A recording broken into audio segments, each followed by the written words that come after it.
The conference room smelled like my sister's perfume and betrayal. I stood in the heart of Hartman Design Studio, the architecture firm I had built from nothing over 7 years, and watched Lauren slide a stack of papers across the table toward me. Her manicure was perfect. Her smile was colder than the January air outside. Beside her, Derek Sullivan leaned against the window frame with his arms crossed, watching me the way a cat watches a mouse it has already caught. "Sign it, or we will make you lose everything," Lauren said. Her voice was steady, almost bored, as if she were asking me to pass the salt. I looked at the documents. Transfer of 51% ownership, release of claims to family assets, acknowledgement of shared inheritance rights. 7 years of my life reduced to signature lines on legal paper. I thought about fighting. I thought about screaming. I thought about calling security and having them both escorted out of my building. Instead, I picked up the pen. I signed every page without a word. I placed my office keys on the conference table, and I walked out of Hartman Design Studio without looking back. The next morning, their lawyer called Lauren screaming. I could hear Victor Reyes through the phone from across the room, his voice cracking with panic. "Do you have any idea what you just let her do to you?" But to understand why my sister's attorney lost his mind over a stack of paperwork, I need to take you back 5 years, to the day our mother's will was read, and I first realized that the person I had spent my whole life protecting had become someone I did not recognize. My name is Melissa Hartman. I am 34 years old, and I am the founder of Hartman Design Studio, one of the most respected boutique architecture firms in Denver, Colorado. I started this company 7 years ago with $12,000 in savings, a laptop that overheated if I used it for more than 3 hours, and a stubbornness that my mother used to call my greatest gift and my biggest flaw. When I opened those doors for the first time, I had 1 client, 0 employees, and a dream that most people told me was impractical. A woman starting an architecture firm alone in a male-dominated industry.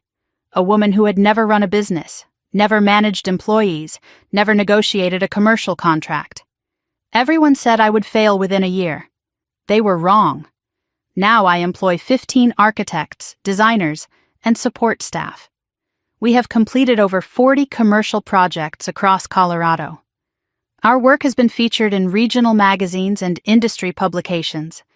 I built this with my own hands, my own vision, my own sleepless nights and skipped vacations and relationships that withered because I was always at the office. I live alone in a loft apartment in lower downtown Denver, never married, no children. My mother used to joke that I was married to my blueprints, and she was not entirely wrong. I spent my 20s building a career while my friends were building families, and I made peace with that choice a long time ago. I grew up in a middle-class family where hard work was the only currency that mattered. My father was a construction foreman who taught me to read architectural plans before I could read chapter books. My mother was a high school art teacher who believed that creativity and discipline were not opposites but partners. They raised me to believe that effort was the only path to freedom, that nobody was going to hand me anything, and that the only person I could truly rely on was myself. They also raised me to believe in family, to protect the people I loved no matter what, to sacrifice for those who shared my blood even when they did not deserve it. That last lesson almost cost me everything. I thought I understood sacrifice. I thought I knew what it meant to give everything for something you believe in, but I had no idea that the person who would demand the most from me would not be a client, a competitor, or even myself. It would be my own sister. Lauren Hartman was born 4 years after me, and from the moment she arrived, she was the sun around which our family orbited. She was beautiful in a way that made people stop and stare, charming in a way that made strangers feel like old friends. She could sing, paint, tell a joke that would make our father laugh until he cried. Teachers adored her, boys chased her, doors opened wherever she walked. I was the responsible one. Lauren was the special one. I worked summers at a local diner to save money for college. Lauren got a car for her 16th birthday. I graduated with honors, worked 2 jobs, paid my own tuition. Lauren dropped out of college sophomore year because she wanted to find herself. I built a business from nothing. Lauren bounced between passion projects that never materialized into anything real. After dropping out, Lauren moved to Las Vegas for what she called a fresh start. She came back 2 years later with credit card debt that would have made our parents weep, and a gambling habit she dismissed as just entertainment. She started dating men who always had big plans but never had jobs. She borrowed money constantly, first hundreds, then thousands, then more. Our parents asked me to help. Just until Lauren gets back on her feet, they said. Our father passed away 8 years ago from a heart attack, and our mother became the primary caretaker of Lauren's chaos. When Mom got sick, I inherited the role. I used to think Lauren's problems were bad luck, wrong timing, difficult circumstances. It took me 5 years and $200,000 to realize the truth. Lauren's problems were not things that happened to her. They were choices she made, over and over, knowing I would always be there to clean up the mess. The first time I met Derek Sullivan, he shook my hand and said, "Lauren talks about you all the time. The big sister who built an empire. I admire that." His grip was firm, his smile was warm, and every instinct in my body screamed that this man was dangerous. I ignored those instincts. That was my first mistake. Lauren met Derek at a casino in Black Hawk, Colorado's gambling town, about 3 years ago. She was playing blackjack and losing badly. He bought her a drink and told her she was too beautiful to be losing money alone. Within a month, they were living together. Derek was 41 years old, silver-haired, well-dressed, and spoke like a man who had never doubted himself in his life. He called himself an entrepreneur and investor, though he could never quite explain what he actually did. He dropped names like confetti, mentioned deals that were always about to close, drove a leased BMW, and wore watches that looked expensive from a distance but felt cheap up close. I noticed the red flags immediately. The way he answered questions about his work with more questions about mine. The way his phone was always face down. The way he touched Lauren possessively whenever other men were around. The way he asked detailed questions about my business, my revenue, my clients, as if he were conducting due diligence on an acquisition target. When I expressed my concerns to Lauren, she accused me of being jealous. "You just cannot stand that I found someone who believes in me," she said. Derek positioned himself as Lauren's protector against her controlling family. Classic isolation tactic. I recognized it. I just could not stop it. There is a specific feeling you get when a predator is sizing you up. Your skin prickles, your stomach tightens, every cell in your body whispers run. I felt that feeling every time Derek was in the room, and I convinced myself I was being paranoid, overprotective big sister syndrome. I was wrong. My instincts were screaming the truth, and I covered my ears. 2 weeks before she died, my mother grabbed my wrist with surprising strength. We were in the hospice facility in Aurora where she spent her final months. She had been diagnosed with stage 4 pancreatic cancer a year earlier. The doctors gave her 6 to 8 months. She lasted 11. She always was stubborn. Her eyes were clearer than they had been in days. "The desk drawer," she whispered, "in my bedroom. There is a letter. Do not open it until you need to." I asked her what that meant. When would I need to? She closed her eyes and said, "You will know when." I never got the chance to ask her again. During those final weeks, my mother asked strange questions. How is the company structured? Who else has access to your accounts? Do you have everything in writing? I thought it was the medication making her paranoid. I did not realize she was trying to warn me. She was trying to build a fortress around everything I had built because she knew a siege was coming. Her last words to me were simple. Protect what matters. Not things. Truth. She squeezed my hand once, then let go. She died at 3 a.m. on a Tuesday in March. I was holding her hand. Lauren was not there. She said she would come in the morning. My mother left me 3 things that meant everything. Her grandmother's original watercolor paintings, created over 50 years of quiet artistry. Her grandfather's Patek Philippe watch, a family heirloom since 1942. and a handwritten letter I was told not to open until I needed to. I kept the watch in my bedroom safe, the paintings hung in my apartment, and the letter stayed in my nightstand, a reminder of a promise I did not yet understand.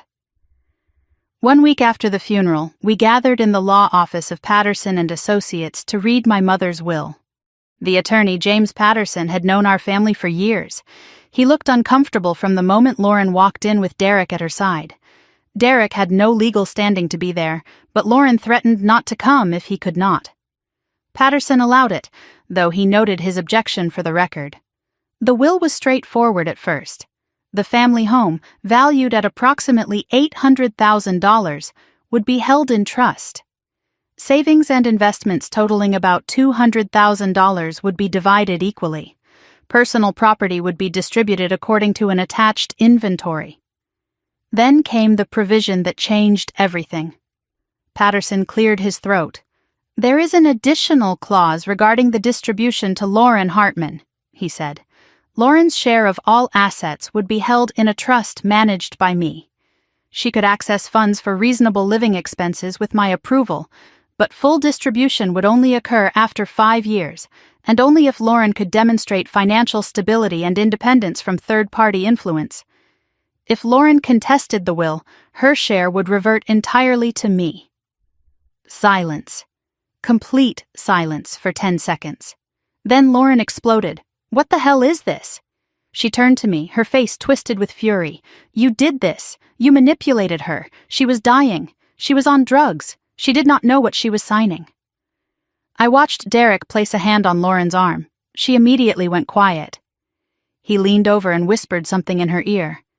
And I watched my sister's rage transform into something colder, something patient, something calculating. I saw the exact moment her strategy changed. The screaming stopped. Her shoulders relaxed. She looked at me with an expression I had only seen on predators in nature documentaries. Patient. Certain of the kill. Whatever Derek told her, it was not comfort. It was a battle plan. Lauren stood and gathered her purse. "I understand," she said, her voice now controlled, almost pleasant. "Mom was sick. She was confused. Melissa was here every day, filling her head with lies about me. This will not stand. I will contest it." At the door, she turned back. "You think you have won something, Melissa, but you forgot one thing. I am still her daughter, and daughters have rights." She walked out. Derek followed with a polite nod to the attorney, and I sat alone in that conference room, holding my mother's will, realizing that the woman who had just threatened me was no longer the sister I grew up with. After they left, Patterson told me something that haunted me for years. "Your mother was very specific about this arrangement," he said. "She came to me 8 months ago, before the diagnosis got bad. She was lucid. She was determined. She said, and I quote, 'Lauren is not capable of protecting herself from certain people. Melissa is the only one I trust.' 1 week after the will reading, my phone rang at 2 a.m. Lauren's voice was slurred but sharp. "I need $20,000, she said. "By Monday. It is an emergency." I was tired. I had heard this before. But something in her voice was different. Not desperate, calculating. I asked what it was for. She hesitated, then said, "Derek has an opportunity. A sure thing. But we need capital now." I told her I could not just hand over that kind of money without understanding why. Her voice turned cold. "Fine," she said. "Then I guess I will have to find another way to get what Mom owed me." She hung up before I could respond. I sat in the dark, my mother's letter still unopened in my nightstand, and I knew with the certainty that only comes at 2 a.m. that my sister had just declared war. I just did not know yet that she had already been planning her attack for months. That 2 a.m. phone call was not the first time Lauren had asked me for money. It was not even the 10th. But it was the moment I realized that saying yes had become a reflex, not a choice. To understand how I became my sister's personal bank account, I need to take you back 4 years, to the night everything started. 4 years before the signing, I was 29 years old, and finally breathing. Hartman Design Studio was 3 years old and had just turned its first real profit. I had landed my first major commercial contract, a boutique hotel renovation in Cherry Creek worth more than everything I had earned in the previous 2 years combined. Life was good, busy, exhausting in the best possible way. I was sitting at my kitchen table at 11:47 on a Tuesday night, reviewing blueprints and drinking cold coffee when my phone rang. Lauren's name lit up the screen. I almost did not answer.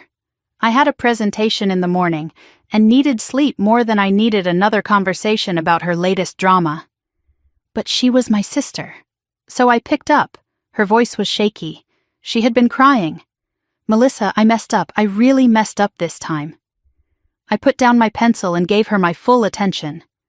What happened? The confession came out in fragments. She owed $18,000 in credit card debt. Her landlord was evicting her because she was 3 months behind on rent. She had lost her waitressing job because of what she called a disagreement with the manager. She had nowhere to go and no one else to call. I should have asked more questions. I should have demanded to see the credit card statements, the eviction notice, proof of anything she was telling me.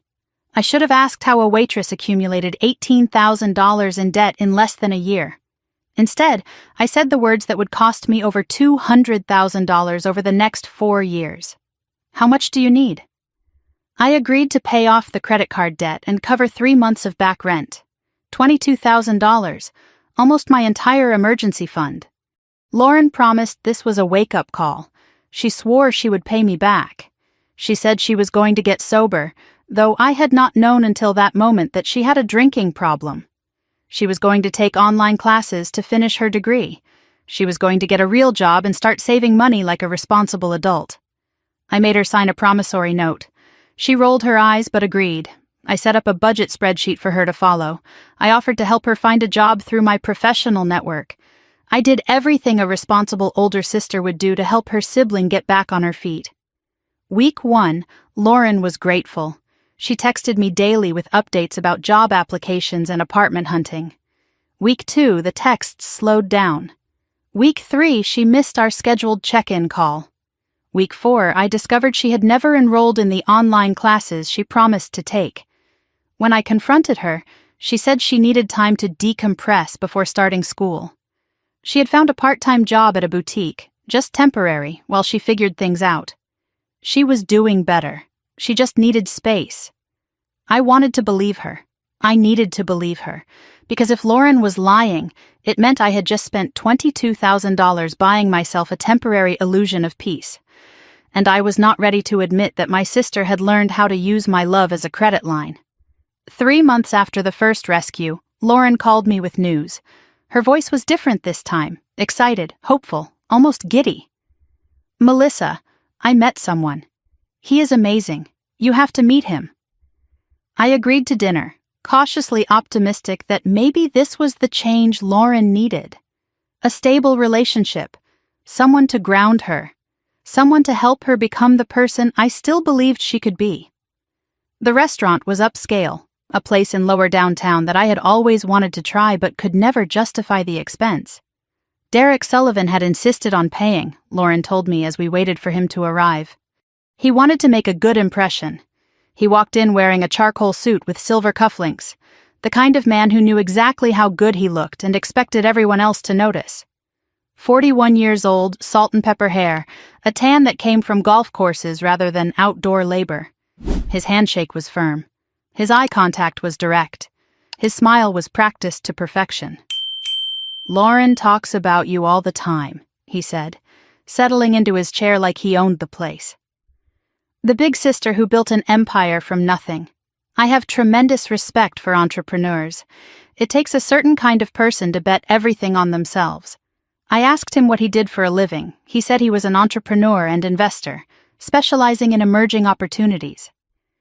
I asked what kind of opportunities. He talked for 5 minutes without actually answering the question. He mentioned deals that were about to close, partners who were household names in certain circles, projects that would revolutionize industries I had never heard of. He ordered the most expensive wine on the menu without looking at the price. He asked detailed questions about my business. How many employees did I have? What was my annual revenue? Who were my major clients? I deflected most of his questions, but he kept circling back, always casual, always curious, always just a little too interested. I watched him touch Lauren throughout dinner, his hand on her back, his arm around her shoulder, his fingers brushing her wrist when she spoke. The touches were possessive, not affectionate. He was marking territory, not showing love. There is a specific feeling you get when a predator is sizing you up. Your skin prickles, your stomach tightens. Every cell in your body whispers, "Run." I felt that feeling the entire dinner, and I convinced myself I was being paranoid. Protective big sister syndrome, I told myself. Jealousy that Lauren found someone before I did. I was wrong. My instincts were screaming the truth, and I covered my ears. That night, I could not sleep. Something about Derek did not add up. The expensive clothes but vague income. The name-dropping but no verifiable connections. The questions about my business disguised as friendly interest. At 1 a.m, I opened my laptop and typed Derek Sullivan, Phoenix, Arizona into the search bar. The results made my stomach drop. The first article was from a local Phoenix news outlet, dated 3 years earlier. The headline read, "Scottsdale Investor Accused of Fraud in Real Estate Scheme." According to the story, Derek Sullivan, then 38, had allegedly collected over $400,000 from investors for a development project that never existed. The case was settled out of court with no admission of guilt. The second article was from the Arizona Republic, 18 months old. 3 more investors had come forward claiming Derek Sullivan misrepresented investment opportunities. Civil suits were pending. The third result was a small-town Texas newspaper from 6 years earlier. A marriage announcement. Derek Sullivan and Sarah Mitchell. I searched further and found divorce records. They separated after 2 years. Sarah Mitchell had filed for sole custody of their 2 children, citing financial instability and deception. My hands were shaking as I took screenshots of everything. I printed the articles and put them in a folder. I rehearsed what I would say to Lauren. I imagined her face when she realized she was dating a con artist. I was so certain that the truth would set her free. I had no idea that my sister already knew exactly who Derek Sullivan was, and she did not care.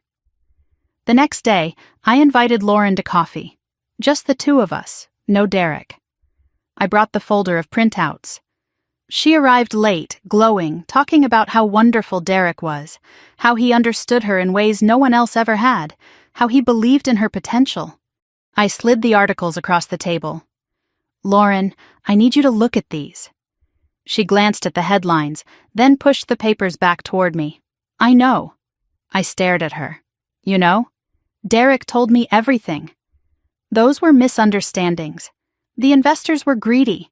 They wanted too much too fast. The first wife was crazy. She made up lies to get custody. He was targeted because he was successful. People were jealous. She looked at me with an expression I did not recognize. "You do not understand him like I do." "Lauren, this is a pattern. He has done this before." She stood up so fast her chair scraped against the floor. "You think everyone is out to get me. You have never trusted my judgment. I have spent $22,000 on your judgment in the last 3 months. Her eyes went cold. "That is what this is about? Money? You want to control me like Mom does? That is not fair." "No, what is not fair is having a sister who only helps me so she can hold it over my head."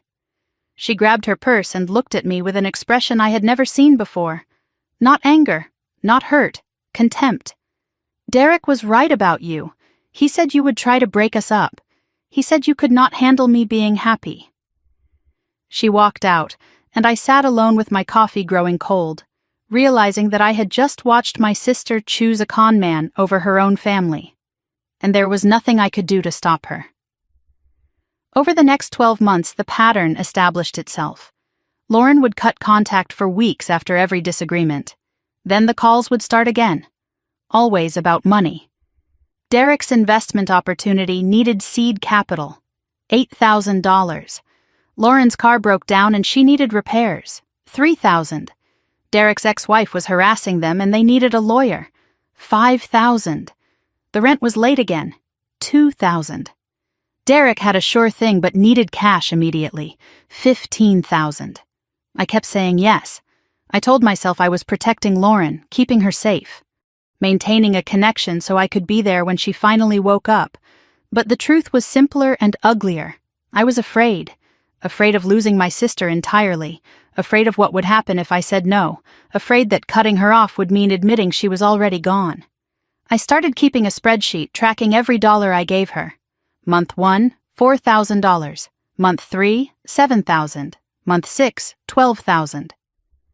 By the end of the first year, the total was $45,000. More than I had spent on my first car, more than I had saved for retirement. Money I could have used to grow my business, to hire help, to finally take a vacation. But I did not track the other costs. The sleepless nights, the anxiety every time my phone rang, the way I flinched when I saw Lauren's name on the caller ID, the growing resentment I could not admit to myself. I passed on a conference in New York because I could not afford it after Lauren's latest emergency. I delayed hiring a project manager because the money went to Derek's lawyer. I worked longer hours to compensate for the financial drain, burning out slowly while my sister spent my money on casino trips and designer clothes. I kept that spreadsheet hidden in a folder labeled Tax Documents because I was ashamed. Ashamed that I kept giving. Ashamed that I could not say no.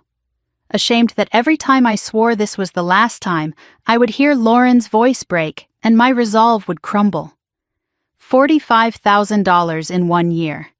That is how much it costs to learn that helping someone who does not want to change is not generosity. It is complicity. 1 year after the pattern began, my phone rang on a Tuesday afternoon. I was in a client meeting, reviewing plans for a retail renovation, when my mother's number appeared on the screen. She called twice in rapid succession. That was our emergency signal. I excused myself and answered in the hallway. Her voice was strange, too calm, too controlled. "Melissa, I am at St. Joseph's Hospital. I need you to come." I raced across town, my mind cycling through worst-case scenarios. A fall, a stroke, a car accident. When I arrived, I found her in a private room, still in her street clothes, not in a hospital gown. She was sitting up, holding a folder of test results. Her face was pale but composed. "Pancreatic cancer," she said before I could ask. "Stage 4. It has spread to the liver." I felt the floor tilt beneath me. I reached for the wall to steady myself. How long? 6 to 8 months. Maybe less. I moved toward her, wanting to hold her, wanting to cry, wanting to rewind the last 5 minutes and never answer that phone call. But she grabbed my hand before I could speak. Her grip was surprisingly strong. Her eyes were clear, urgent. "Melissa, promise me. Promise me you will protect the company, everything you have built. Do not let Lauren—" She stopped. A coughing fit overtook her. Nurses rushed in with water, with medication, with the efficient movements of people who see death approaching every day. By the time she could speak again, her energy was gone. Her eyes were closing. "We will talk later," she murmured. "There is time." There was not enough time. My mother never finished that sentence, and I spent the next 3 years trying to understand what she was trying to warn me about, until the day I finally opened her letter, and every piece of the puzzle fell into place. My mother lived 11 months after that diagnosis. The doctors gave her 6 to 8. She always was stubborn. But those 11 months changed everything, not because of what she said, but because of what she tried to tell me and never could. The hospice facility in Aurora became my second home. I visited every day after work, sometimes staying until midnight, sometimes falling asleep in the chair beside her bed. I would read to her from the mystery novels she loved. I would hold her hand and talk about my projects at work. I would pretend that each visit was not 1 day closer to the last. During those final weeks, my mother asked strange questions. Questions that seemed out of character for a woman who had never shown much interest in business or finance. "How is the company structured, Melissa? Who else has access to the accounts? Do you have everything in writing? Are there partners who could make decisions without you?" I thought the medication was making her paranoid. I answered patiently, explaining that Hartman Design Studio was solely mine, that I had complete control, that everything was documented properly. She would nod, but I could see the worry behind her eyes. She was thinking about something she could not bring herself to say. Lauren visited twice a month. She would breeze in for 30 minutes, talk about herself, complain about her problems, ask questions about the house and the money. "When will you sell the house, Mom? What happens to your savings when you are gone? Do you have a will?" Every time Lauren asked about finances, something closed behind my mother's eyes. A door shutting, a wall going up. 2 weeks before she died, my mother grabbed my wrist with surprising strength. I was sitting beside her bed, reading aloud from an Agatha Christie novel, when her hand shot out and gripped me so hard I gasped.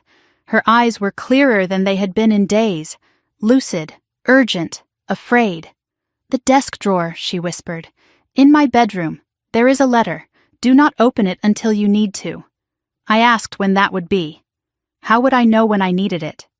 "You will know," she said. "When everything seems lost, you will know." I wanted to ask more. I wanted to understand what she was trying to tell me, but a coughing fit overtook her, and by the time the nurses finished adjusting her medication, she was asleep. I never got the chance to ask her again. She died at 3 a.m. on a Tuesday in March. I was holding her hand.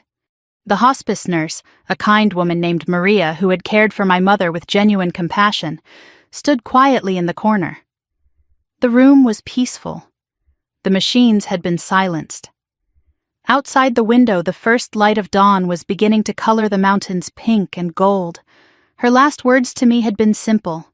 "Protect what matters, not things, truth." I called Lauren at 3:20. She did not answer. I left a voicemail. "Mom is gone. Please come." She called back at 7. "I was asleep," she said. Derek and I had a late night. I handled the funeral arrangements alone. The venue, the flowers, the obituary, the casket. Lauren showed up to the planning meeting with opinions but no money. She wanted the most expensive casket, the largest flower arrangements, the most elaborate service. When I mentioned the cost, she looked at me like I had insulted her. "Mom would have wanted the best. You can afford it." The service was small.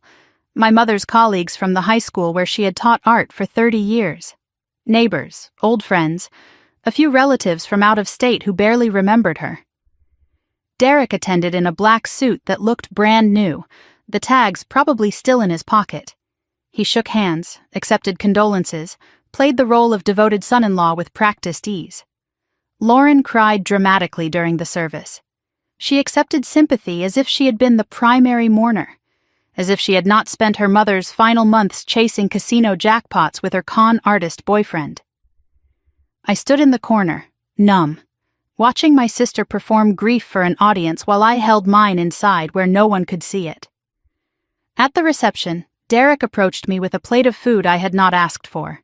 His smile was warm, his voice was soft, his eyes were calculating. "Melissa, I know this is difficult, but Lauren and I have been talking. We should probably discuss the estate sooner rather than later, for closure." My mother's body was not yet in the ground, and he was already calculating his share. 1 week after the funeral, we gathered in the law office of Patterson and Associates to read my mother's will. James Patterson had been our family attorney for 15 years. He had helped my parents buy their house, had drafted their wills when I was still in college, had watched Lauren and me grow from children to women. He looked uncomfortable from the moment we walked in. Lauren had insisted that Derek attend. She threatened not to come without him. Patterson allowed it, but noted for the record that Derek Sullivan had no legal standing in estate matters. The conference room felt too small with the 4 of us inside. Patterson sat at the head of the table, a thick folder in front of him. Lauren and Derek sat on one side. I sat alone on the other. The empty chair at the end seemed to hold my mother's ghost.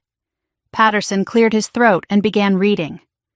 Eleanor Hartman's estate consisted of the family home, valued at approximately $800,000. Savings and investments totaling approximately $200,000. Personal property including furniture, artwork, jewelry, and family heirlooms. And a life insurance policy worth $100,000. The life insurance named me as sole beneficiary. Lauren's eyebrows rose, but she said nothing. The standard distribution was straightforward. The house would be sold and proceeds divided equally. Savings would be divided equally after estate expenses. Personal property would be distributed according to an attached inventory. Then Patterson reached the provision that changed everything. "There is an additional clause regarding the distribution to Lauren Hartman," he said. His voice was careful, measured, as if he were handling explosives. "Lauren's share of all assets would be held in a trust managed by me for a period of 5 years. She could access funds for reasonable living expenses with my approval, but full distribution would occur only after she demonstrated financial stability and independence from third-party influence. If Lauren contested the will, her entire share would revert to me." Silence. 10 seconds of absolute silence. Then Lauren exploded. "What the hell is this?" She turned to me, her face twisted with fury. "You did this. You manipulated her. She was dying. She was on drugs. She did not know what she was signing." Derek reached over and placed a hand on Lauren's arm. The touch was light, but its effect was immediate. She went quiet. He leaned close and whispered something in her ear, and I watched my sister transform. The screaming stopped. Her shoulders relaxed. Her breathing slowed. When she looked at me again, the rage had been replaced by something colder, something patient, something that made me think of predators waiting for the perfect moment to strike. Whatever Derek told her, it was not comfort. It was a battle plan. Lauren stood, gathering her purse with deliberate calm. "I understand," she said. Her voice was eerily pleasant. "Mom was sick. She was confused. Melissa was here every day, filling her head with lies about me." She paused at the door. "This will not stand. I will contest it." Patterson reminded her of the no contest clause. Lauren smiled. A lawyer smile. Derek's smile. "We will see about that." After they left, Patterson looked at me with exhausted eyes. "Your mother was very specific about this arrangement," he said. "She came to me 8 months ago, before the diagnosis got bad. She was lucid. She was determined." He paused, remembering. She said, and I quote, "Lauren is not capable of protecting herself from certain people. Melissa is the only one I trust." I asked if she had said who those certain people were. She did not name names, but she asked me a strange question before she left. He hesitated. She asked if there was any legal way to protect an inheritance from a beneficiary's spouse or future spouse. I told her the trust structure would help. She nodded and said, "Make it ironclad." My younger daughter has terrible taste in men. That afternoon I drove to my mother's house alone, the house where I had grown up, where I had learned to draw and dream and believe in myself. The house that still smelled like her perfume and her cooking and the lavender sachets she kept in every closet. I went to her bedroom, the desk drawer she had mentioned in hospice. Inside I found old photographs, receipts, a folder of tax documents, and one envelope sealed, with "Melissa, when you need it," written in her careful handwriting. I held that envelope for a long time. Part of me wanted to tear it open immediately, to finally understand what my mother had been trying to tell me, but she had said to wait until I needed it. She had been specific. Whatever was inside was meant for a moment that had not yet arrived. I put the letter back in the drawer, but as I did, I noticed something else. A receipt from a private investigator dated 6 months before her diagnosis. Subject: Derek Sullivan. Amount paid: $1,500. The report itself was missing. My heart began to pound. My mother had hired someone to investigate Derek. Before she got sick. Before any of this. She had known something was wrong, and she had tried to find proof. I searched the house for an hour. Filing cabinets, closets, the safe in the basement. Nothing. Then I noticed that the desk drawer had a false bottom. Underneath, I found 3 pages stapled together, with a sticky note in my mother's handwriting. "Show this to no one until necessary." I read the investigator's report by the light of my phone, afraid to turn on the lamps, afraid someone might see. Derek Sullivan was not just a con man with a few bad business deals. He had done this before, multiple times. He targeted women with family money, isolated them from relatives, then systematically drained their assets. His ex-wife in Texas had lost everything. The investor in Phoenix had declared bankruptcy. And now he had found Lauren. My mother knew. She knew everything. And she had tried to build a fortress around me with her will, knowing she would not live to see if it held. That night, I called my college roommate Rachel Chen. We had drifted apart after graduation, but she had become one of the most respected family law attorneys in Denver. She had actually been the one who recommended Patterson to my mother when she needed to update her estate documents. Rachel answered on the second ring. "Melissa, I heard about your mother. I am so sorry. I told her I needed help. I told her I needed discretion. I told her everything." We met at her office the next morning. I brought the will, the investigator's report, my spreadsheet of money given to Lauren over the years. Rachel listened without interrupting. When I finished, she leaned back in her chair and steepled her fingers. "Your mother was smart," she said. "This trust structure is solid. But Lauren can still contest. She can claim undue influence, lack of capacity. It will be expensive for her, and she will probably lose, but she can drag this out for years." "Does she have the money for that kind of fight?" "No," I said. "But Derek might, or he might convince her to find it somehow."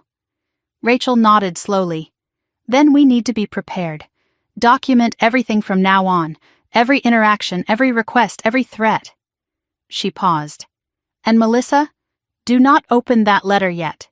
If your mother said to wait until you need it, she had a reason. That letter might be your last line of defense." She walked me to the door and said something I did not understand at the time. "Your mother did not just write a will, Melissa. She built a trap. The trust, the conditions, the no contest clause. She was not just protecting your inheritance. She was forcing Lauren to make a choice. Accept the terms and get something, or fight and lose everything." Rachel's eyes met mine. "The question is whether Lauren is smart enough to see it, or whether Derek will convince her to walk right into it." 2 weeks after the will reading, I returned to my mother's house to begin cataloging items for the estate inventory. I walked through the rooms I knew so well, photographing furniture and artwork and the small objects that had defined my mother's life. When I reached the living room, I stopped. One of the walls was empty. My grandmother's watercolor of the Rocky Mountains, the painting she had created in 1963, the one that had hung in that exact spot for as long as I could remember, was gone. I searched the entire house. Nothing. I checked the inventory Patterson's office had created 2 weeks earlier. The painting was photographed, documented, present. Now it was gone. I checked the locks, no sign of break-in. But Lauren still had a key. My mother had given it to her years ago for emergencies. I called my sister. "The painting is missing. Grandma's Rocky Mountain watercolor." Long pause. "I do not know what you are talking about." "Lauren, that painting was on the wall 2 weeks ago." "Where is it?" Her voice turned cold. "Maybe Mom gave it to me before she died. Did you ever think of that? Not everything belongs to you, Melissa." The line went dead. I stood in my mother's living room, staring at the empty space on the wall, and I understood something that changed everything. Lauren was not going to contest the will in court. She was going to take what she wanted piece by piece, item by item, until there was nothing left to inherit. The war my mother tried to prevent had already begun. And I was losing before I even knew we were fighting. After I discovered the missing painting, I changed the locks on my mother's house. I documented every item in the estate with photographs and video. I hired a security company to install cameras at the front and back doors, and then I waited. For 3 months, nothing happened. Lauren did not call, Derek did not appear, no more items vanished from the house, no threatening letters arrived, no lawyers contacted me with demands. The silence should have been a relief. Instead, it felt like the moment before an earthquake, that strange stillness when even the birds stop singing. I tried to focus on work. The hospital renovation project was in full swing, demanding 70-hour weeks and constant problem-solving. I promoted Marcus Webb to Chief Financial Officer, a decision that would prove to be one of the smartest I ever made. The company was growing faster than I had ever imagined. New clients were calling, new opportunities were emerging. For the first time since my mother's diagnosis, I started thinking about the future. Maybe Lauren had accepted the situation. Maybe Derek had moved on to another target. Maybe the trust provisions in the will had scared them off. I allowed myself to breathe. I allowed myself to sleep through the night without checking my phone every few hours. I allowed myself to believe that the worst was over. That was my mistake. I forgot the most important rule about predators. They do not attack when you are watching. They wait until you look away.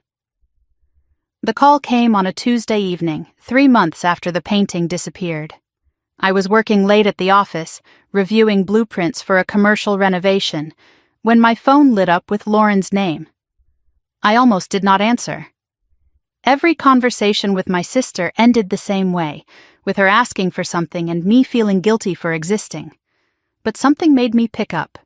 Maybe curiosity, maybe hope, maybe the foolish belief that people can change. Lauren's voice was different. Soft. Broken. The voice of someone who had been crying for hours and had finally run out of tears. "Melissa, I know I do not deserve to call you." She paused, sniffling. "I have been doing a lot of thinking. About Mom. About us. About everything." I waited, saying nothing. "I think I have a problem. A real problem." Her voice cracked. "Derek and I have been fighting. He wants me to do things I do not want to do. Things that scare me." I felt my guard lowering despite myself. "What kind of things?" She did not answer directly. "I need help, Melissa. Real help this time. Not money for bills or rent or Derek's schemes. I want to go to rehab. I want to get clean. I want to start over." I closed my eyes. Every instinct screamed that this was a trap. But Lauren sounded genuinely scared. What if this was real? What if she was finally ready to change? What if I said no and something terrible happened? "There is a treatment center in Aspen," she continued. 60 days. It is supposed to be the best. It costs $35,000. I know that is a lot. I know I have no right to ask. But if I do not go now, I do not know what Derek will make me do. Her voice broke completely. "Please, Melissa, I am begging you, save me." She said, "Save me." Those 2 words broke through every wall I had built. I heard my mother's voice telling me that family takes care of family. I heard my own guilt whispering that maybe I had been too harsh, too protective of money instead of my sister. I heard Lauren crying, and my resolve crumbled. I agreed to pay, but with strict conditions. I would pay the facility directly, not give Lauren cash. I wanted weekly updates from the treatment center. She had to complete the full 60 days or repay the money. Lauren agreed to everything. "Of course, whatever you need." "I just want to get better." She gave me the name of the facility, Aspen Valley Recovery Center. She said she would check in on Friday. I will never forget what she said before hanging up. "Thank you, Melissa. You are saving my life." On Wednesday, I called Aspen Valley Recovery Center to arrange payment. The admissions coordinator was professional and kind, but when I asked about Lauren Hartman's application, there was a long pause. "I am sorry, but we have no record of anyone by that name inquiring about our program."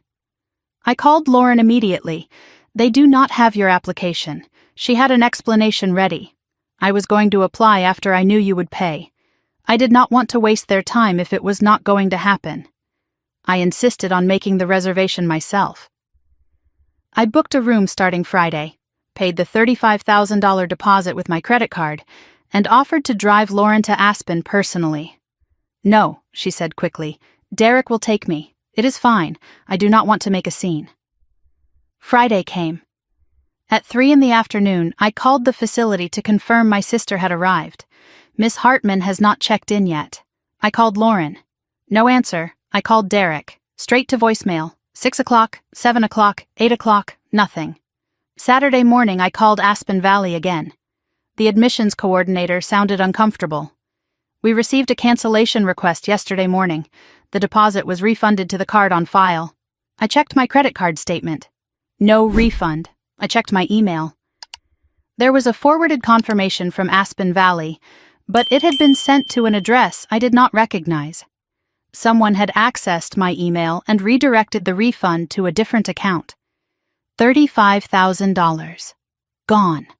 Not to a treatment center. Not to help my sister recover. The money had been stolen by someone who knew my passwords, my financial information, my trust. I sat at my desk and felt something shift inside me. Not anger, not sadness. Something colder. Something that had been asleep for years was finally waking up. Monday morning, Marcus Webb appeared at my office door. He was 53 years old, a former forensic accountant who had left corporate life to work somewhere that mattered. He had been with Hartman Design Studio since year 2, and he noticed everything. "We need to talk," he said, closing the door behind him. "Something is wrong with the system." He placed a printed report on my desk. 47 failed login attempts to our financial system over the past 2 weeks, all using your personal email as the username. The IP address traces to a residential location in Aurora. My stomach dropped. Aurora was where Lauren and Derek lived. "Someone has been trying to access our bank accounts," Marcus continued. "They know your email but not your password. If they had gotten in, they could have transferred funds, altered records, destroyed everything we have built." I stared at the report. The attempts had stopped 3 days ago, right before Lauren's rehab call. "This was not random," Marcus said. "Someone is probing for weaknesses, testing what they can take. And the timing, right before your sister asked for money, is not a coincidence." I told Marcus everything: the will, the missing painting, the fake rehab, the email hack. It was the first time I had told anyone at work about my family situation. He listened without judgment, his expression growing darker with each revelation. When I finished, he leaned forward with the expression of a man who had seen financial crimes before. "Melissa, I need to ask you something, and I need you to be honest. Is there any chance your sister or her boyfriend could have physical access to your computer? Your phone? Your apartment?" I thought about the spare key I had given Lauren 2 years ago when I traveled for a conference. The key I had never asked her to return. "Yes," I said, "there is." That afternoon I changed every password I had. I enabled 2-factor authentication on every account. I changed the locks on my apartment. And I called Rachel Chen. "You need more than security updates," Rachel said. "You need information. Your mother hired a private investigator before she died. That report gave you a glimpse, but it is 2 years old. You need to know what Derek has been doing since." She recommended an investigator named Samuel Torres, former FBI, now private practice. His office was in a nondescript building downtown, the kind of place you could walk past 1,000 times without noticing. He was 62 years old with a gray beard and eyes that seemed to see through walls. I brought him everything: the old investigator's report, the financial records, the login attempts, the rehab scam. He reviewed it all without expression, occasionally making notes in a leather-bound notebook. 2 weeks later, he called me back to his office. The report he handed me was 15 pages long, single-spaced. Derek Sullivan's real history was worse than I had imagined. 4 civil lawsuits in 3 states: Arizona, Texas, Nevada. 1 suspended sentence for wire fraud in Texas, first offense plea deal. His ex-wife Sarah Mitchell had filed for divorce citing financial abuse and deception. A clear pattern emerged from the documents. He targeted women with family wealth. He isolated them from relatives. He drained their resources systematically. And he had no legitimate income source identified in 18 months. But the last page was what stopped my heart. Torres had created a timeline. Derek Sullivan met Lauren Hartman at Black Hawk Casino 14 months ago. 1 month later, he moved into her apartment. 2 months after that, the first request for money came to me. 3 months after that, my mother hired her own investigator. Torres had highlighted one sentence: Subject appears to select targets based on family financial profiles researched prior to initial contact. Derek had not stumbled upon my sister by accident. He had hunted her, and through her he was hunting me. Torres had obtained additional evidence during his investigation. Security footage from Black Hawk Casino, from the night Lauren and Derek supposedly met by chance. The footage showed Derek arriving at the casino alone, walking directly to the blackjack tables. But he did not gamble, he watched. For 45 minutes he observed the room, his eyes scanning the players like a hawk searching for prey.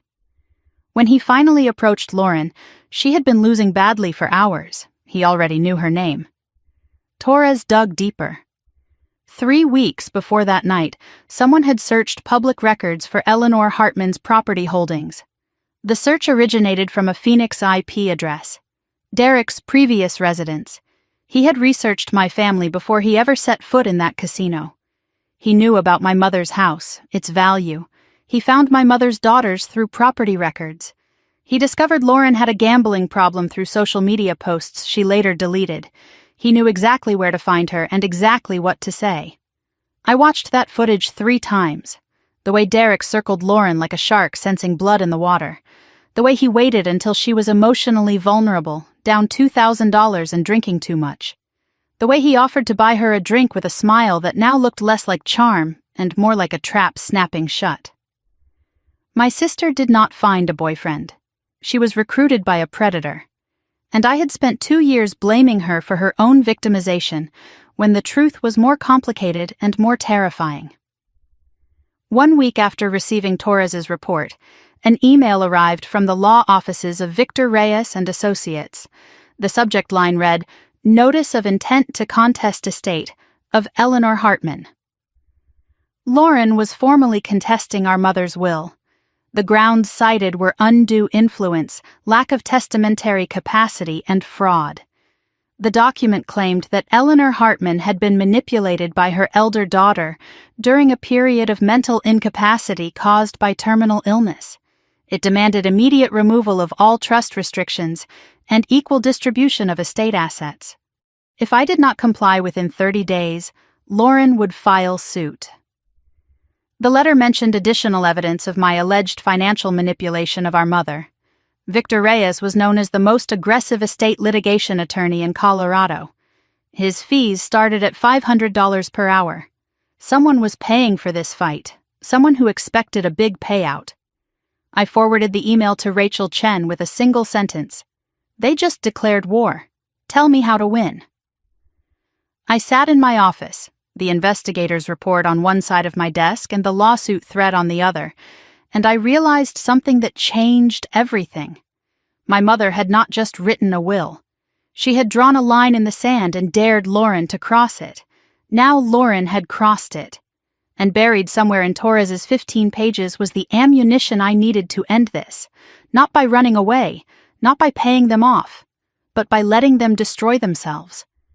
I just had to figure out how. Victor Reyes did not wait 30 days. He filed the lawsuit in 11. I received the official court summons on a Wednesday morning, hand-delivered to my office by a process server who looked almost apologetic. "Sorry, ma'am," he said as he handed me the envelope. "Just doing my job." I wanted to tell him that everyone involved in what was about to happen would probably say the same thing.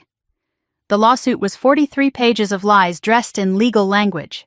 Case filed in Denver District Court. Plaintiff Lauren Hartman. Defendant Melissa Hartman. Individually and as trustee of the Eleanor Hartman estate. Claims for undue influence, lack of testamentary capacity, constructive fraud, and breach of fiduciary duty. Relief sought included removal of all trust restrictions, equal distribution of estate assets, and compensatory damages. I read the specific allegations 3 times, each time finding new distortions of reality. According to the complaint, I had isolated our mother during her final months. I had suggested the trust provisions while Eleanor was mentally incapacitated by medication. I had mismanaged estate assets for personal benefit. I had refused reasonable requests for Lauren's rightful inheritance share. The document painted me as a calculating manipulator who had preyed on a dying woman. Lauren was portrayed as a concerned daughter denied her birthright by a greedy sister. There was no mention of the gambling, no mention of the debts, no mention of the missing painting, no mention of the $35,000 rehab scam. Page 7 contained a paragraph that made me stop breathing. Defendant Melissa Hartman maintained exclusive control over Eleanor Hartman's medical decisions, visitors, and communications during her final weeks, systematically preventing plaintiff from meaningful contact with her dying mother. I had begged Lauren to visit more. I had called her every time Mom asked for her. And now those unanswered calls were being rewritten as my fault. That afternoon, I brought the complaint to Rachel Chen's office. She read it slowly, making notes in the margins with a red pen. Her face remained neutral, but her pen moved faster and faster as she progressed through the pages. "This is aggressive but not surprising," she said when she finished. "Reyes is known for shock and awe tactics. He overwhelms defendants with accusations, hoping they will settle just to make the noise stop." She walked me through the legal landscape. The undue influence claim was their strongest argument because it was difficult to disprove a negative. How do you prove you did not manipulate someone? But the lack of capacity claim was weaker. My mother had signed the will 8 months before she died, when she was lucid and determined. Attorney Patterson could testify to her mental state. We had medical records from her oncologist confirming she understood her decisions. "Here is what you need to understand," Rachel said, leaning forward. "They do not expect to win this in court. Litigation like this costs hundreds of thousands of dollars. It can take 2 to 3 years. They are betting you will settle to make it go away." She explained the economics. Victor Reyes was probably working on contingency, meaning he got a percentage of whatever Lauren received. That meant someone had convinced him the payout would be worth his time. Someone had done the math on my company, my assets, my mother's estate, and decided the numbers justified the gamble. Defense costs could run between $150,000 and $300,000. Even if I won, I would lose years of my life and a fortune in legal fees. Meanwhile, the estate would sit frozen. The house could not be sold. Nothing could move forward. I would be trapped in legal limbo while they bled me dry. "So the question is," Rachel said, "do you want to fight, or do you want to negotiate? What would negotiating look like? You give Lauren some portion of the inheritance without the trust restrictions, maybe 60-40, maybe 70-30. She goes away." I thought about my mother's face in the hospice, the urgency in her grip when she made me promise to protect what mattered. "And if I fight?" Rachel smiled, not a warm smile. The smile of someone who had played this game before and won. "Then we need to make this lawsuit so dangerous for them that they are the ones who want to settle." She leaned closer. "We let them think they are winning. We let them get confident. And while they are busy celebrating, we document every single illegal thing they do. Because people like Derek Sullivan cannot help themselves. Give them enough rope and they will hang themselves." The legal proceedings began with what lawyers call the discovery phase. Both sides exchanged requests for documents and information. I had to produce financial records, communications with my mother, medical authorizations. Lauren had to produce evidence supporting her claims, communications about the estate, her own financial records. I provided everything Patterson's office had. Medical records showing Eleanor's lucidity when the will was signed. Correspondence showing my attempts to include Lauren in our mother's care, the unanswered calls, the missed visits. Bank statements proving my management of the estate had been transparent and appropriate. Lauren provided almost nothing. Vague references to witnesses who would testify to Eleanor's confusion. No documentary evidence of undue influence. Financial records that were suspiciously incomplete, with large gaps where casino losses and Derek's failed investments would have appeared. The depositions went badly for their side. Attorney Patterson testified that Eleanor Hartman was lucid, determined, and specific about her wishes. The hospice nurse confirmed that I visited daily, while Lauren visited rarely. The attending physician confirmed that Eleanor understood her decisions and was not impaired when she signed the will. After the physician's deposition, Victor Reyes approached me in the hallway outside the conference room. His smile was professional, but something in his eyes had changed. "Miss Hartman, I want you to know this is not personal. I am just representing my client's interests." He handed me his business card. "If you ever want to discuss a resolution, call me directly. Sometimes these things are better handled without all the formality." I took his card and said nothing. But I noticed his hand was shaking. Something had changed. He was not confident anymore. He was worried. The evidence was not supporting his case, and the depositions were making his client look like exactly what she was: a liar. While the lawsuit proceeded through the courts, Rachel advised me to increase security at my mother's house, not just to protect the remaining assets, but to gather evidence of any ongoing theft. "If they are stealing from the estate, we need proof," she said. "Proof changes everything. Proof turns a civil dispute into a criminal matter. Proof gives us leverage they cannot counter." I hired a security company Torres recommended. They installed cameras throughout the house, exterior and interior. The cameras were motion-activated, high definition, with cloud storage that could not be tampered with. They were disguised as smoke detectors and carbon monoxide alarms. No one would know they were there. Rachel reviewed the setup carefully. Colorado is a one-party consent state for audio recording, but I was not a party to conversations happening in my mother's house when I was not there. So we configured the cameras for video only. No audio capture. It was legal. It was discreet. It was a trap.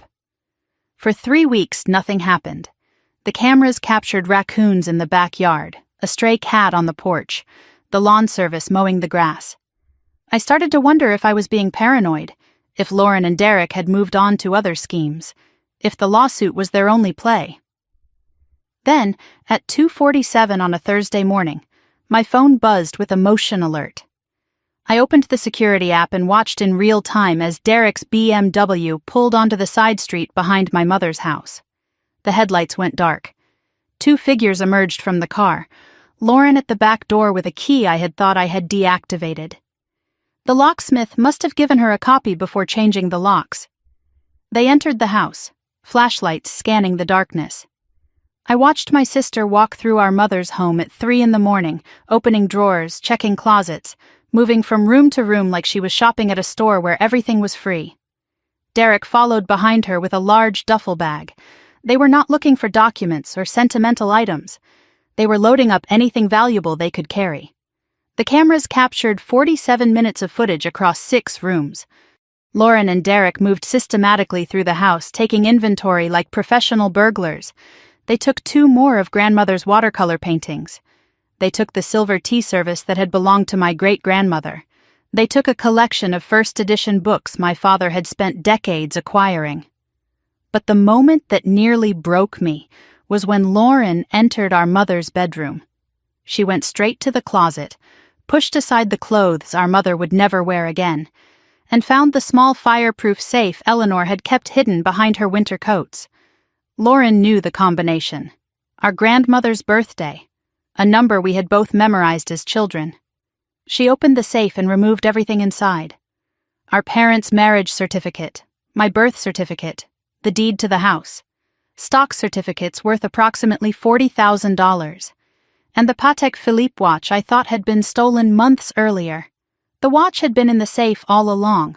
Our mother must have hidden it there after discovering Lauren's earlier theft attempts. Now Lauren held it up to the flashlight, examining it like a jeweler appraising a piece. She smiled. Derek took a photograph of her wearing it. When they finished, the duffel bag was full. Derek carried it out the back door while Lauren paused at the threshold. She looked around the kitchen one last time, the kitchen where we had learned to cook together as children, where our mother had taught us to balance a checkbook and believe in ourselves. Lauren's lips moved. The cameras had no audio, but I could read what she said. She will never know.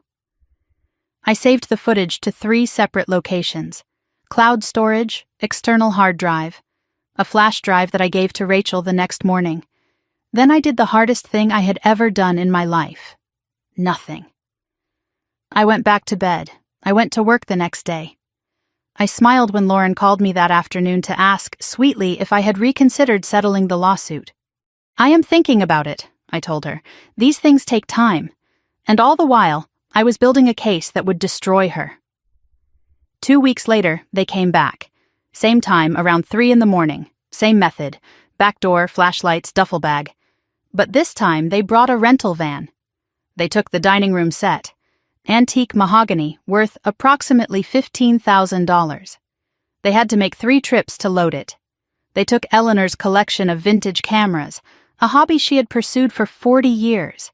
They took boxes of family photographs, pictures of Lauren and me as children, our parents' wedding photos. 3 generations of Hartmans documented in those boxes. Lauren took them all. I could not understand at first why she would want the photographs. They had no monetary value. You could not sell them or pawn them. Rachel explained it later. Leverage. She can claim you are hiding family property. Or she can threaten to destroy them if you do not settle. Or she just wants to hurt you. Sometimes cruelty is its own reward. The rental van's license plate was clearly visible on the security footage. Torres traced it within hours. Rented from a company in Aurora. Rented by Lauren Hartman. Paid with a credit card in her name. A paper trail a mile wide. Left by people who believed they would never be caught. After the second theft, Rachel called an emergency meeting. Her office was quiet, the city lights of Denver glittering through the windows behind her.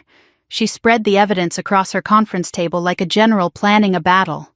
"They have taken enough," she said. "We have footage. We have the rental records. We have the credit card trail. We could go to the police right now and have them arrested for felony theft." I waited. I knew there was more. "But I want to offer you another option. A better option." She slid a document across the table. "Let me show you how we end this permanently." Her plan was elegant and ruthless. We would not report the thefts yet. Instead, we would use the evidence as leverage, but not the way Lauren expected. "Derek thinks he is running a con on you," Rachel explained. "Let him think it is working. We are going to restructure your company and your assets so that even if Lauren wins the lawsuit, she gets nothing of real value. And then we are going to offer them exactly what they want and watch them incriminate themselves taking it." She outlined the legal architecture. Hartman Design Studio would be restructured into a new entity. My personal assets would be placed in an irrevocable trust. The estate assets would be isolated from the company. Lauren could win the lawsuit and still walk away with nothing but empty paper. The real trap was more subtle. "We are going to let Derek think he can take over your company," Rachel said. "We will create documents that look like what he wants.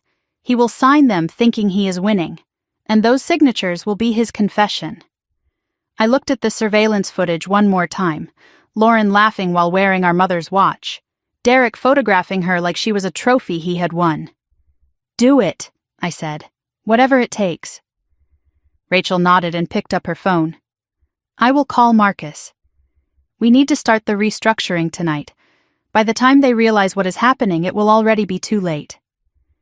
I walked to the window and looked out at the Denver skyline, thinking about everything my mother had built, everything I had built, and the sister who wanted to burn it all down. She thought she was hunting me.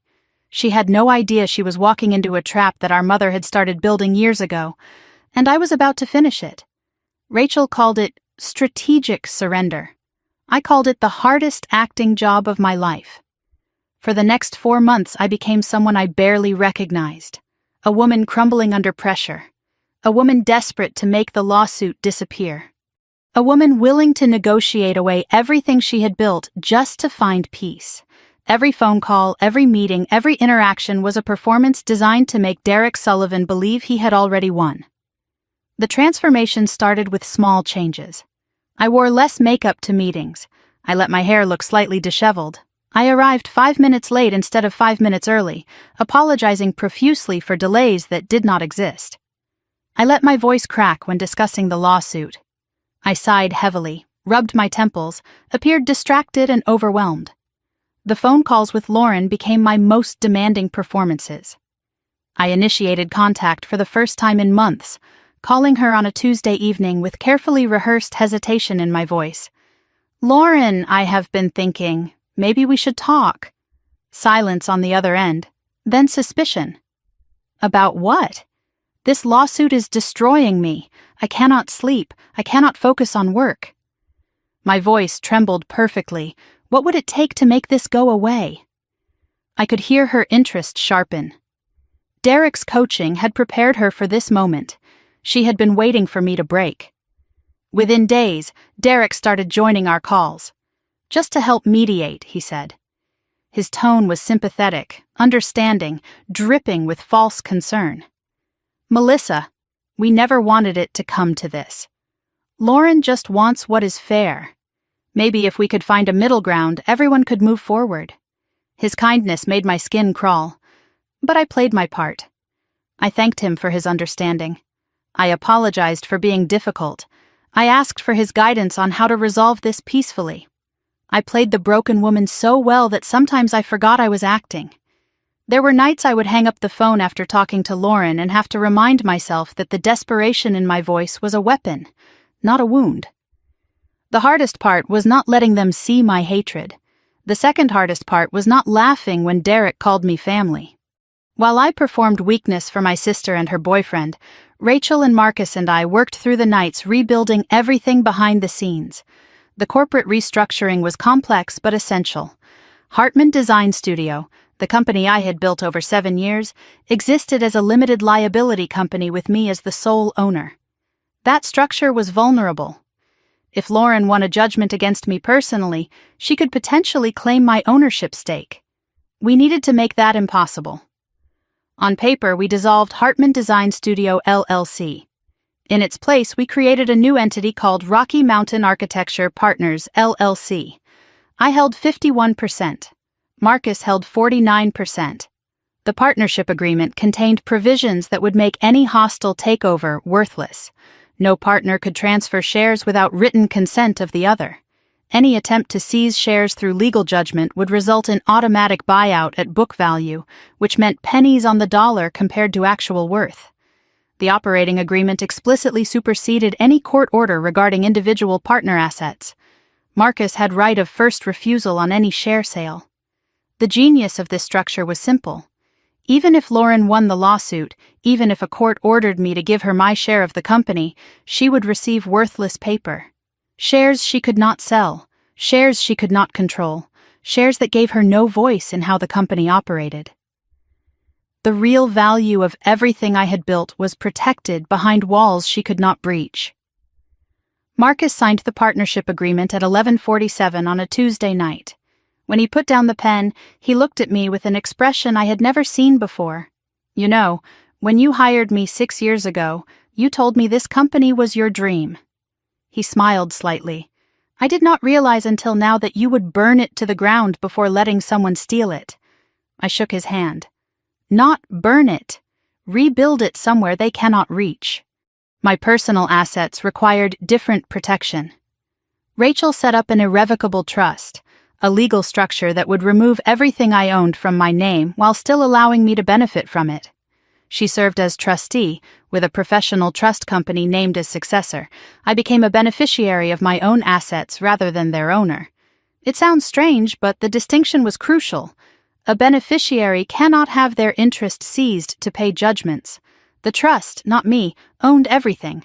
Into the trust went my apartment, paid off and worth $450,000, my investment accounts approximately $200,000, my vehicle, my personal property, everything of significant value, even my mother's letter, kept in a safe deposit box now owned by the trust. The protection was nearly absolute. An irrevocable trust is not part of the grantor's estate for lawsuit purposes. Lauren could not claim these assets even if she won a judgment of $10 million. The trust existed before the lawsuit was filed, so there could be no claim of fraudulent transfer. Everything was legitimate. Everything was legal. Everything was designed to leave my sister holding an empty bag. Rachel handed me a folder containing the documentation of my new financial life. "Congratulations," she said with a slight smile. "On paper, you are now worth approximately $12,000. Your apartment, your savings, your investments, all held by the Hartman Family Trust, of which you are merely a beneficiary. I laughed for the first time in months. So if Lauren wins everything I own, she gets what? Rachel's smile widened. A 6-year-old Honda Civic and whatever is in your checking account. The look on Derek's face will be worth every penny of my fee. 2 weeks before the scheduled signing, Marcus called me at 8 in the morning. His voice was tight with controlled anger.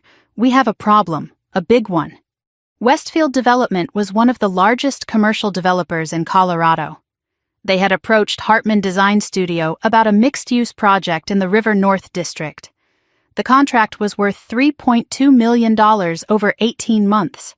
It would be the biggest project in our company's history. We had been negotiating for 4 months. Site visits, preliminary designs, budget proposals. The contract was nearly finalized, waiting only for board approval. Someone named Derek Sullivan called Westfield's CEO yesterday, Marcus said. He introduced himself as incoming partner at Hartman Design. He told Margaret Chen there would be management changes soon, and suggested they delay signing until the new leadership structure was in place. My blood went cold. He offered to meet with them personally, Marcus continued, to discuss the transition. I called Margaret Chen immediately. She was polite but concerned. Is there something we should know about your company, Miss Hartman? We do not do business with unstable organizations. Perhaps we should postpone until your internal matters are resolved. I explained that there was a family dispute being exploited by someone who had no connection to my company whatsoever. I provided documentation proving Derek Sullivan had never been an employee, partner, or consultant at Hartman Design Studio.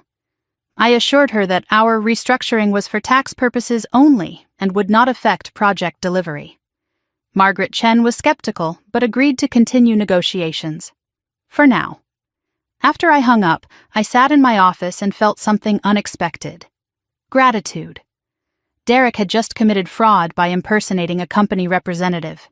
He had tortiously interfered with a business contract. He had left a trail of evidence that even a first-year law student could follow. I called Rachel immediately. Derek just handed us a gift. Make sure we use it. Over the following 3 weeks, Rachel crafted the documents that would end this war. On the surface, they appeared to give Lauren everything she wanted.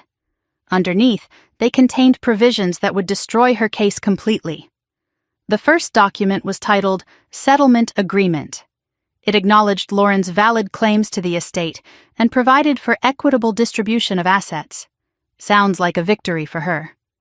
But buried in the dense legal language was a clause where Lauren acknowledged receiving full and complete compensation for any and all claims against Melissa Hartman, individually and in any corporate capacity. This released me from any future lawsuits. Forever. The second document was a release of claims. Lauren would agree to dismiss the pending lawsuit with prejudice. She would waive any right to contest the will in the future. She would acknowledge the validity of Eleanor's testamentary intent, and she would release all claims to Hartman Design Studio, which she did not realize had been restructured into an entity she had no right to. The third document was an acknowledgement of compensation. It listed the assets Lauren would receive. The family home, actually underwater on maintenance costs and overdue repairs. The remaining estate cash, reduced by legal fees to a fraction of its original value. Personal property according to the inventory, much of which she had already stolen. Lauren would sign acknowledging this as fair market value for her inheritance claims. What she would not realize was that by acknowledging receipt of certain items, she was creating a legal record of receiving property she had previously claimed was never given to her. Property that our security cameras had documented her stealing. The fourth document was the trap's heart. The corporate separation agreement appeared to give Lauren a 49% beneficial interest in Hartman Design Studio, but it was interest in the old dissolved LLC, an empty shell, a company that existed only on paper and owned nothing of value. The new entity, Rocky Mountain Architecture Partners, was not mentioned anywhere in the documents. Rachel spread the paperwork across her conference table like a general displaying a battle map. Every paragraph is designed to look like a victory for them. Every clause is actually a concession from them." She pointed to the signature lines at the bottom of each page. "The moment Derek and Lauren sign these, they will have admitted to receiving the estate assets, released all claims to your business, and locked themselves into an agreement they cannot escape." She looked at me with the satisfaction of a chess player seeing checkmate 3 moves ahead. "All you have to do is make them want to sign." Over the next 6 weeks, we met with Victor Reyes and Lauren 4 times to negotiate the settlement. Derek attended every meeting despite having no legal standing. I played my role perfectly. I arrived late, apologizing. My hands shook when I held documents. I asked for breaks to collect myself. I cried during one session when discussing my mother. I agreed to provisions Victor proposed, then reluctantly accepted when Rachel pushed back. Victor Reyes grew more confident with each meeting. He started making bigger demands. He wanted the house transferred immediately before formal settlement. He wanted access to my business financials. He pushed for faster timelines, sensing weakness. Derek's arrogance grew alongside his lawyer's confidence. He began speaking for Lauren during meetings, dismissing Rachel's objections as delaying tactics. He told me directly that I should be grateful they were willing to settle at all. At our 4th negotiation session, Derek leaned across the table and said something that made me want to reach across and break his teeth. "You know, Melissa, this could have been avoided. If you had just shared with your sister from the beginning, instead of hoarding everything like your mother taught you." I let my eyes fill with tears. I let my voice break. "You are right," I whispered. "I should have been more generous." Under the table, my hands were clenched so tight my nails drew blood. But above the table, I was the picture of defeat. And Derek bought every second of it. The call came on a Thursday evening. Derek, not Lauren. He wanted to bypass the lawyers. "I think we should have one final meeting," he said. "Just family, no attorneys, no formality, just you, Lauren, and me." I asked where he had in mind. "Your office? Your conference room?" He paused for effect. "I want Lauren to see what she is inheriting." The subtext was clear. He wanted to gloat. He wanted to watch me surrender in the space I had built. He wanted to claim victory on my territory. Lauren took the phone. "Come on, Melissa, do this for me. One last conversation as sisters. Derek just wants closure. We all do. Let us end this like family." I paused, letting them hear my reluctance. "Fine. Tomorrow at 5, my conference room, but this ends everything. After tomorrow, we go our separate ways." Lauren's voice was triumphant. "That is all we ever wanted." I hung up and looked at Rachel, who had been listening on speaker. "They want to do it at my office. They want to watch me lose in the building I built." Rachel nodded slowly. "Good. That is exactly where we want them." She picked up her briefcase. "I will have the documents ready by 4 tomorrow. Make sure Marcus is there discreetly." "And Melissa?" She paused at the door. "Enjoy your last night of pretending to be weak. Tomorrow, you get to be yourself again." The morning of the meeting, I arrived at the office 3 hours early. I walked through every room of Hartman Design Studio, touching the walls I had painted myself during the first renovation. The desks where my team created blueprints that became buildings, the windows that looked out over downtown Denver. I was saying goodbye to something, though not in the way Lauren and Derek imagined. The conference room needed preparation. I removed personal items that could be used as ammunition for cruelty. Family photographs, the small awards I had won over the years, anything that showed vulnerability or sentiment. I left my mother's photograph on my desk, visible through the glass walls. Let them see her watching. I positioned the chairs carefully. Lauren and Derek would sit with their backs to the door. A small psychological advantage.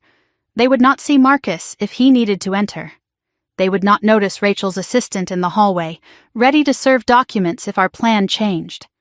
The trap documents were in my briefcase, hidden beneath folders of meaningless paperwork.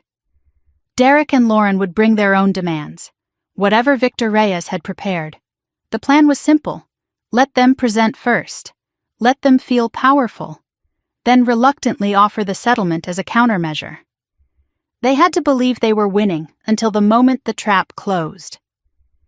At 4:45, I stood in front of the bathroom mirror and practiced my expressions. Fear, resignation, the moment when defiance crumbles into defeat. I had been performing this role for months, but today was the final act.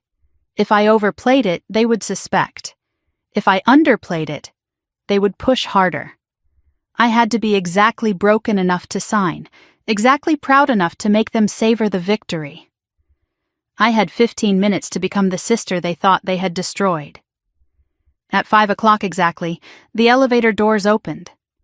Derek was punctual when he believed he was winning.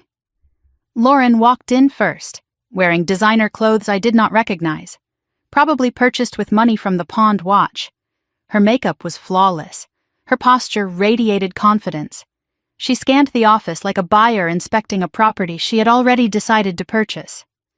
Derek followed, carrying a leather briefcase that looked new and expensive. His suit was charcoal gray, perfectly tailored, the uniform of a man who wanted to project success. He walked through my lobby, my drafting floor, my hallway, looking at everything with the casual appraisal of someone calculating resale value. Lauren did not hug me. She did not offer any greeting. She sat at the conference table without being invited, crossed her legs, and examined her manicure as if I were keeping her from something more important.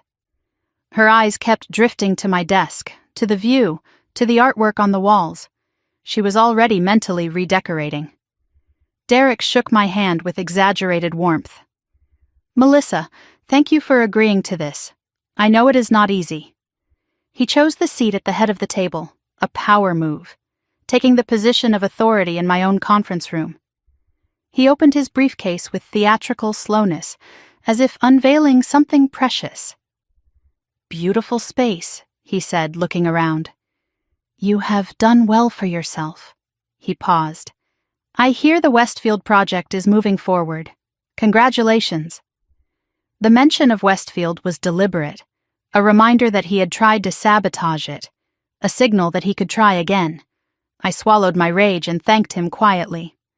Lauren spoke without looking at me. "Can we skip the pleasantries? I want to get this over with." Her voice was cold, businesslike. "We both know why we are here. Let us not pretend this is a family reunion." Derek placed a hand on her arm. Calming or controlling, I could not tell. Perhaps both. Lauren looked at me the way I imagine executioners look at the condemned. Not with hatred, but with the clinical detachment of someone doing a job. She had rehearsed this moment. She had practiced what she would say, how she would sit, the exact angle of her chin that conveyed superiority without effort. My little sister had become a stranger wearing a familiar face. And the worst part was not her cruelty. It was the realization that she had been this person all along, and I had simply refused to see it. Derek slid a folder across the table. "Before we discuss settlement, there are some things you need to understand." His tone shifted from friendly to threatening in a single sentence. "Lauren has been patient, remarkably patient, but patience has limits." He opened the folder and began listing their demands.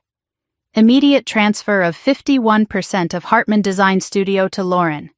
Full release of all estate assets from the trust. No more restrictions. The family home to be transferred to Lauren within 30 days. All remaining cash assets to be divided equally, but with Lauren controlling distribution, and a non-compete agreement preventing me from starting another architecture firm in Colorado for 5 years. My eyes widened. My breath caught. I did not have to fake the shock. "That is everything. You are asking for everything. The non-compete alone would end my career." My voice shook. "Why? Why do you need to destroy me?" Lauren's response was immediate. "Destroy you? You did that to yourself when you manipulated our dying mother. You took advantage of a sick woman to steal my inheritance. This is not destruction, Melissa. This is justice." Derek leaned forward, his voice dropping to something almost intimate. "Here is the thing, Melissa. We did not want to bring this up. We have been trying to handle this privately, as a family matter. But if you do not cooperate, we have no choice but to go public." He paused for effect. "With what we know about how you changed Mom's will." I stared at him. What are you talking about? We have a witness, a hospice nurse named Maria Gonzalez. She overheard you coaching Eleanor on what to say to the attorney. She says your mother was heavily medicated and confused when she made those decisions. He smiled. She is willing to testify, and she is willing to speak to journalists. I felt the blood drain from my face. Maria Gonzalez was real. She had cared for my mother with genuine compassion. The accusation was impossible. Maria was not present during any legal discussions. She had no knowledge of the will beyond what any nurse would observe. Derek was either lying about having a witness or had manufactured one. Maria would never say that, I whispered, letting real confusion show. Derek's smile widened. People say all kinds of things when they are offered the right incentives. A hospice nurse does not make much money. A year's salary as a consulting fee can change anyone's perspective. He was not just threatening me with a lie. He was threatening to pay someone to destroy my reputation. And from the casual way he said it, I knew this was not a bluff. He had done this before. I pressed for details. You bribed a nurse to lie about my mother's final days? My voice rose with controlled outrage. Do you have any idea how disgusting that is? Bribed is such an ugly word. We compensated her for her time. Derek leaned back in his chair. And it is not a lie if it might be true. Memory is a funny thing. Maria remembers what she remembers. Courts decide what is real. He spread his hands. The question is whether you want to find out in public. Lauren joined in, her voice practiced and cold.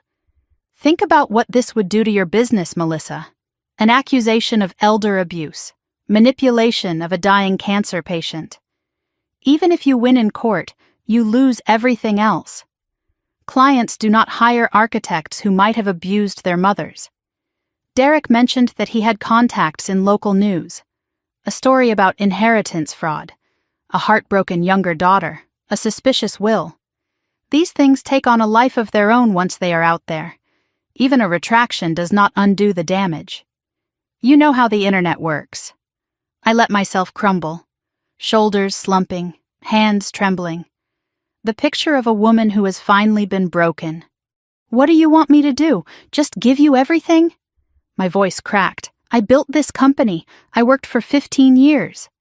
I trailed off, unable to finish. Derek softened his voice. Good cop after being bad cop. We do not want to hurt you, Melissa. We never did. Just sign the documents. Walk away clean. You are talented. You can rebuild somewhere else. Start over in another state. This does not have to end badly. Just let go. Let go. The words echoed in my head. 5 years of covering Lauren's debts. $200,000 poured into her endless emergencies. My mother's stolen heirlooms, the hacked accounts, the forged documents, the lies to Westfield. And now this, the threat to fabricate testimony and destroy my reputation. Derek Sullivan was offering me the chance to let go of everything I had earned so he could hand it to my sister like a gift. I wanted to laugh. I wanted to scream. Instead, I nodded slowly. I need to think. Give me until tomorrow. Derek's eyes narrowed. You have had months to review the situation. We came here to close this today. Every delay is another chance for you to find some loophole. He glanced at Lauren. I think we should insist. But Lauren surprised me. She touched Derek's arm with the same calming gesture he had used on her earlier. One night will not change anything. She has already lost. Let her have her dignity. Let her say goodbye to this place. She looked at me with something that might have been pity. You were always so proud of this office. Derek agreed reluctantly. Fine. Tomorrow at noon, but not here. At Victor Reyes's office. He leaned forward. And Melissa? If you try anything, if you talk to the press, call Maria Gonzalez, contact any of our witnesses. He did not finish the sentence. He did not have to. Lauren stood first, smoothing her designer dress. She paused at the door to my private office and looked at our mother's photograph on my desk. Mom would have wanted us to work this out, she said. I am glad we finally are.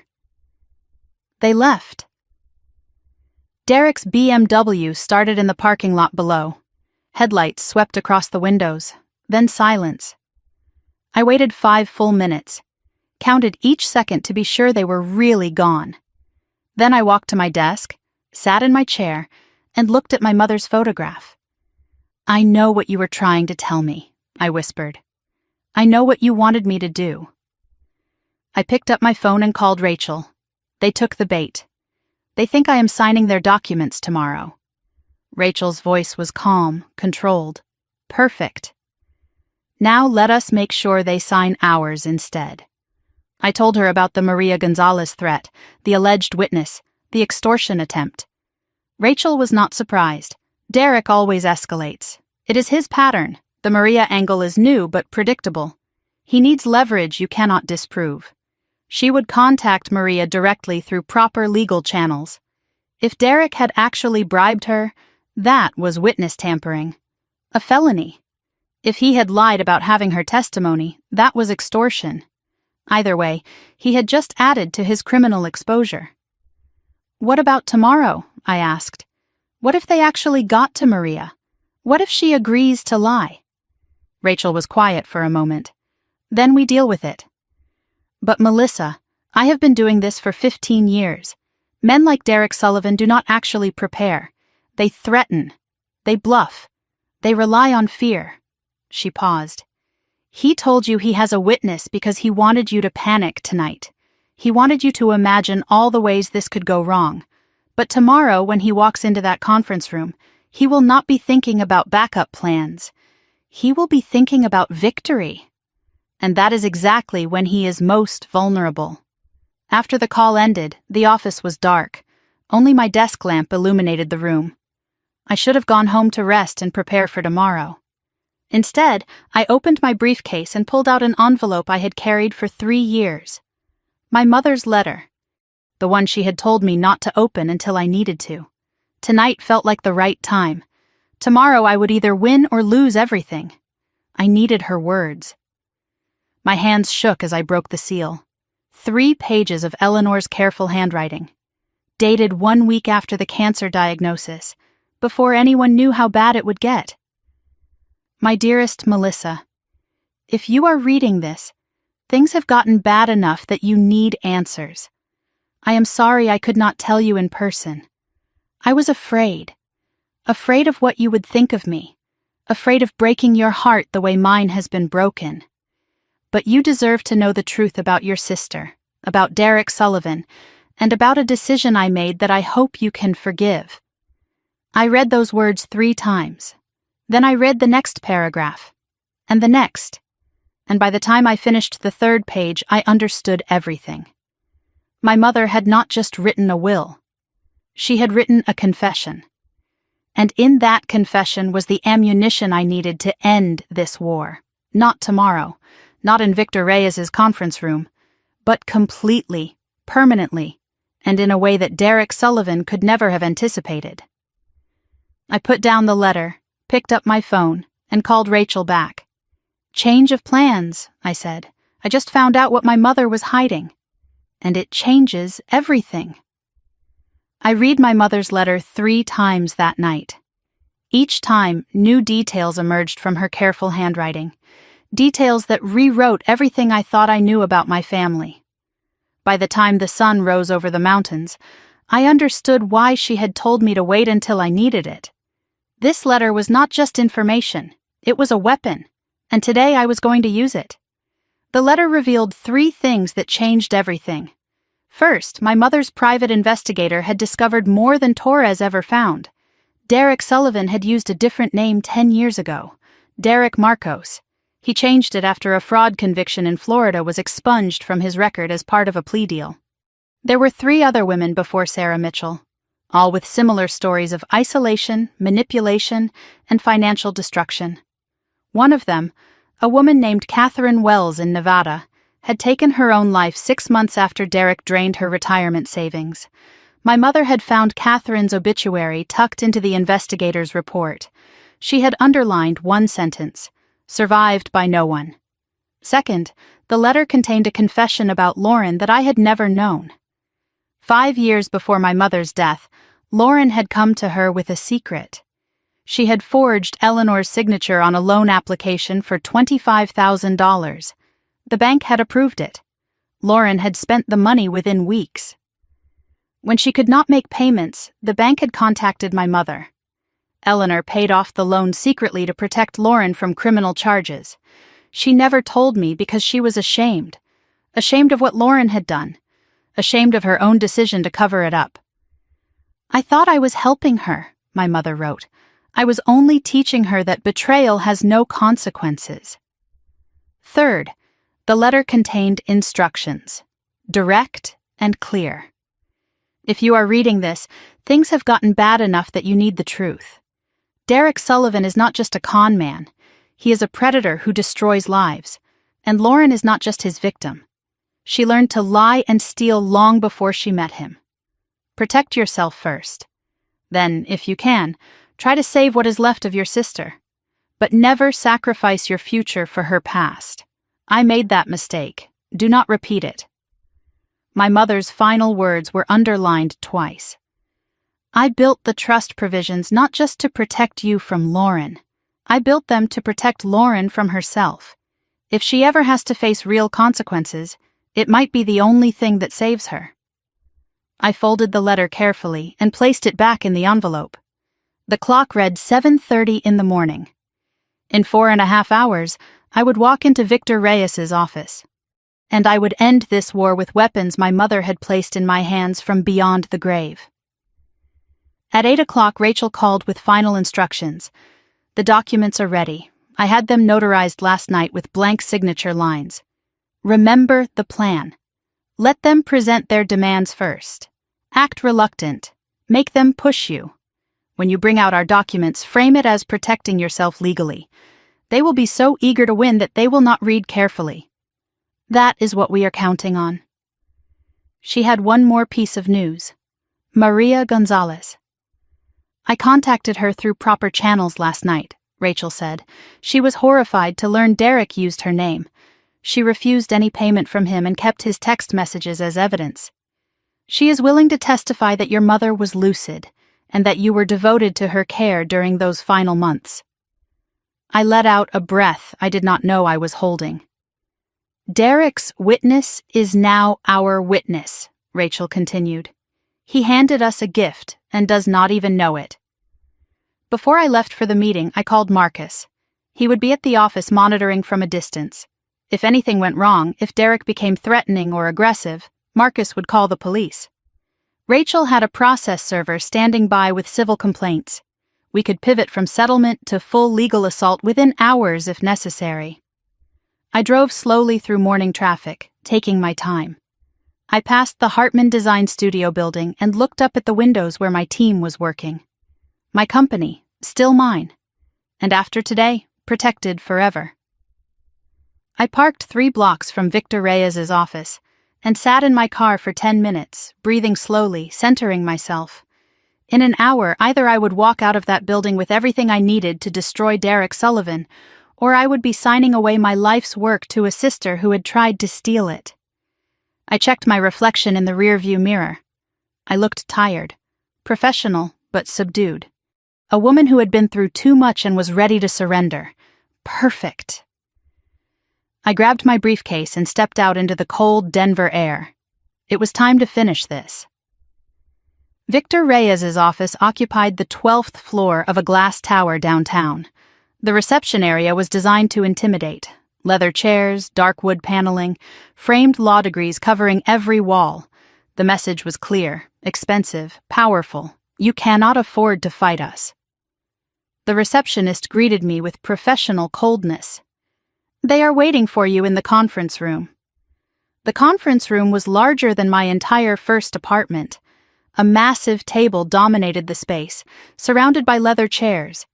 Floor-to-ceiling windows offered a panoramic view of the city I had spent 15 years building my reputation in. Lauren sat on one side of the table, Derek beside her, Victor Reyes at the head. All 3 looked up when I entered. Different expressions on each face. Lauren showed satisfied anticipation. Derek showed barely concealed triumph. Reyes showed professional neutrality masking eagerness. 3 chairs on their side. 1 chair alone for me. Deliberate isolation, making me feel outnumbered and vulnerable. I took the single chair without hesitation. I placed my briefcase on the table but did not open it. "Miss Hartman," Reyes said with practiced warmth. "Thank you for coming. I know this is difficult. We have prepared the final settlement documents as discussed. Once signed, the lawsuit will be dismissed and we can all move forward." He slid a thick folder across the table, at least 40 pages of dense legal text. Lauren spoke next, her voice sweet with false sympathy. "I want you to know, Melissa, this is not personal. We are just trying to get what Mom wanted us to have. After today, we can start healing. Maybe even be sisters again." Derek said nothing at first. He just watched me with the patience of a predator who knows dinner is served. Then he smiled. "Take your time reading. We want you to be comfortable." I opened the folder and began reading. Page after page of demands dressed in legal language. I took my time. 30 minutes of page turning while they watched. I asked questions about specific clauses, feigning confusion. What does beneficial interest mean exactly? This non-compete section. Does this apply to all of Colorado? Each question made them more confident. She was clearly lost. She did not understand what she was signing. Easy prey. The demands were worse than they had described yesterday. Full transfer of 51% of Hartman Design Studio. Immediate liquidation of the family home with proceeds to Lauren. All estate assets released without restriction. The non-compete agreement covering the entire state for 5 years. And there was something new. A consulting fee of $200,000 to be paid to Derek Sullivan for mediation services. I looked up from the document. This fee was not mentioned before. I cannot agree to that. Derek's smile did not waver. "Melissa, I have spent 18 months helping Lauren through this difficult process. My time has value. Surely you understand that. Think of it as a family discount. I could have charged much more. I wanted to reach across the table and break his teeth. Instead, I let my voice shake. This is more than we discussed. You are taking everything. Why do you need more?" Derek's eyes narrowed when I reached for my briefcase. For the first time since I walked in, something flickered across his face. Not fear, not yet, but awareness. The awareness of a predator who has just sensed that the prey might not be as helpless as it appeared. "I cannot sign this as written. It is not fair." I pulled out Rachel's documents. "But I have another option. A counter-proposal. My lawyer prepared it. I think you will find it very generous." Reyes took the documents and flipped through them quickly. Too quickly. The language was dense, technical, full of legal jargon that Rachel had designed to look routine. Even boring. Standard releases. Acknowledgements. Nothing that would raise alarm bells on a casual reading. He missed everything. He missed that the beneficial interest in Hartman Design Studio referred to the old, dissolved entity, not the new company. He missed that the acknowledgement of assets received included items Lauren had already stolen. He missed that the release of claims waived all future litigation rights permanently. He missed that Derek's signature as witness created personal liability for fraud. "This looks standard," Reyes said, still flipping pages. "Basically the same as ours, but with additional protections for you." Derek barely glanced at the documents. "This looks fine. Let us just sign everything and be done with it." He was eager. Too eager. He wanted to close the deal before I changed my mind. Lauren hesitated. She looked at the papers longer than Derek. "Should we have Victor review these more carefully?" Derek cut her off. "We have been waiting 18 months. This is what we wanted. If Melissa is ready to sign, we sign. Today. Now." Reyes looked uncomfortable but did not push back. His contingency fee depended on closing this deal. He was not going to slow things down over paperwork concerns. The signing began. Derek signed first. Witness lines on every page. He did not read a single paragraph. His pen moved quickly, confidently, the signature of a man who believed he had already won. Lauren signed next. Page after page, barely looking at the words above her name. She initialed where directed, signed where indicated, treating legal documents like a restaurant receipt. I signed last. The documents I had reviewed 100 times. The trap Rachel and I had spent months constructing. The notary entered. A woman from Reyes's office who had been waiting in the hallway.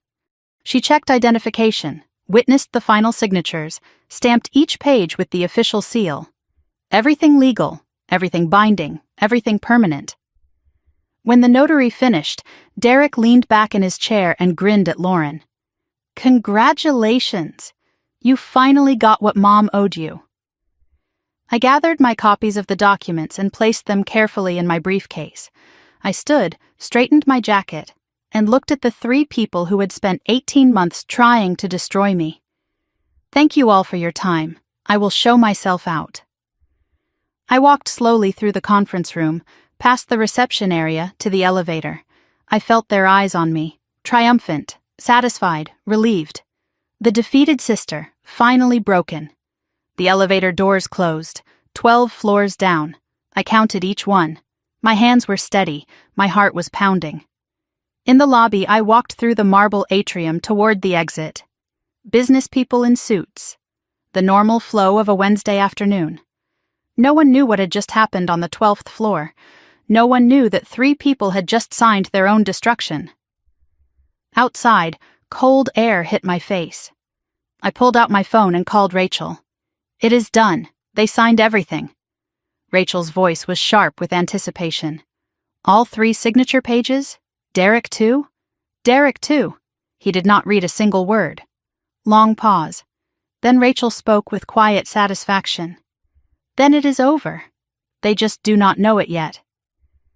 I sat in my car for 15 minutes, hands on the steering wheel, staring at nothing. I had just watched my sister sign away her claim to everything she had tried to steal. I had watched her boyfriend put his name to documents that would be used against him in federal court. I had won. But victory did not feel like celebration. It felt like the moment after surgery. The tumor removed, the danger past, but the wound still open, still raw, still healing. I started the car and drove toward the 4 Seasons.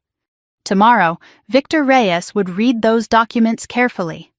Tomorrow, he would discover the clauses buried in the legal language. Tomorrow, the screaming would begin. That evening, I sat in a suite on the 23rd floor, the Denver skyline glittering through the windows. I had ordered champagne but had not opened it yet. The signed documents were spread across the desk, every signature in place, every page notarized, every trap set. I called Marcus. It is done. We are protected. His voice was cautious, hopeful. What happens now? Now we wait. Tomorrow morning, Rachel files the criminal referrals. The FBI already has most of the evidence. This just completes the picture. By this time next week, Derek Sullivan will be in custody. And Lauren? What happens to her? I looked out the window at the mountains in the distance, dark shapes against the darker sky. That depends on her. She can cooperate or go down with him. Either way, she is no longer my problem. Mom tried to save her for years. It did not work. Some people can only save themselves. I picked up my phone and scrolled to Lauren's contact. My finger hovered over the call button. Part of me wanted to warn her, sisterly instinct dying hard. But I remembered Derek's threats, the fabricated witness, the extortion, the $200,000 consulting fee for destroying my life. I put the phone down. Lauren made her choice. Now she would live with it. I looked at my phone one last time. No messages, no calls, no hint that they had discovered what they signed. The silence was temporary. By tomorrow morning, Victor Reyes would realize what happened. He would call Derek. Derek would call Lauren. And then my phone would start ringing with the desperate pleas of people who had just lost everything. I turned off the ringer. I opened the champagne. I poured a glass and raised it to the empty room. To Mom, I whispered, "You were right about everything." Then I drank. And I waited for the fallout to begin. 3 months after the FBI raid, I sat in the third row of Federal Courtroom 4B and watched Derek Sullivan learn that charm does not work on judges. He had tried everything during the trial. The expensive suit borrowed from his public defender's closet, the humble posture, the occasional tear wiped away at strategic moments. None of it mattered. The jury had deliberated for less than 4 hours. The verdict was unanimous on all counts. The Alfred A. Araj United States Courthouse in downtown Denver was designed to inspire respect for the law. High ceilings, wood paneling, the American flag behind the judge's bench. The gallery was filled with prosecutors, journalists, and women I did not recognize, Derek's previous victims. Sarah Mitchell had flown in from Texas with her sister for support. A woman from Phoenix sat 3 rows behind me, clutching a tissue she had not yet needed. I sat alone. No family beside me. By choice.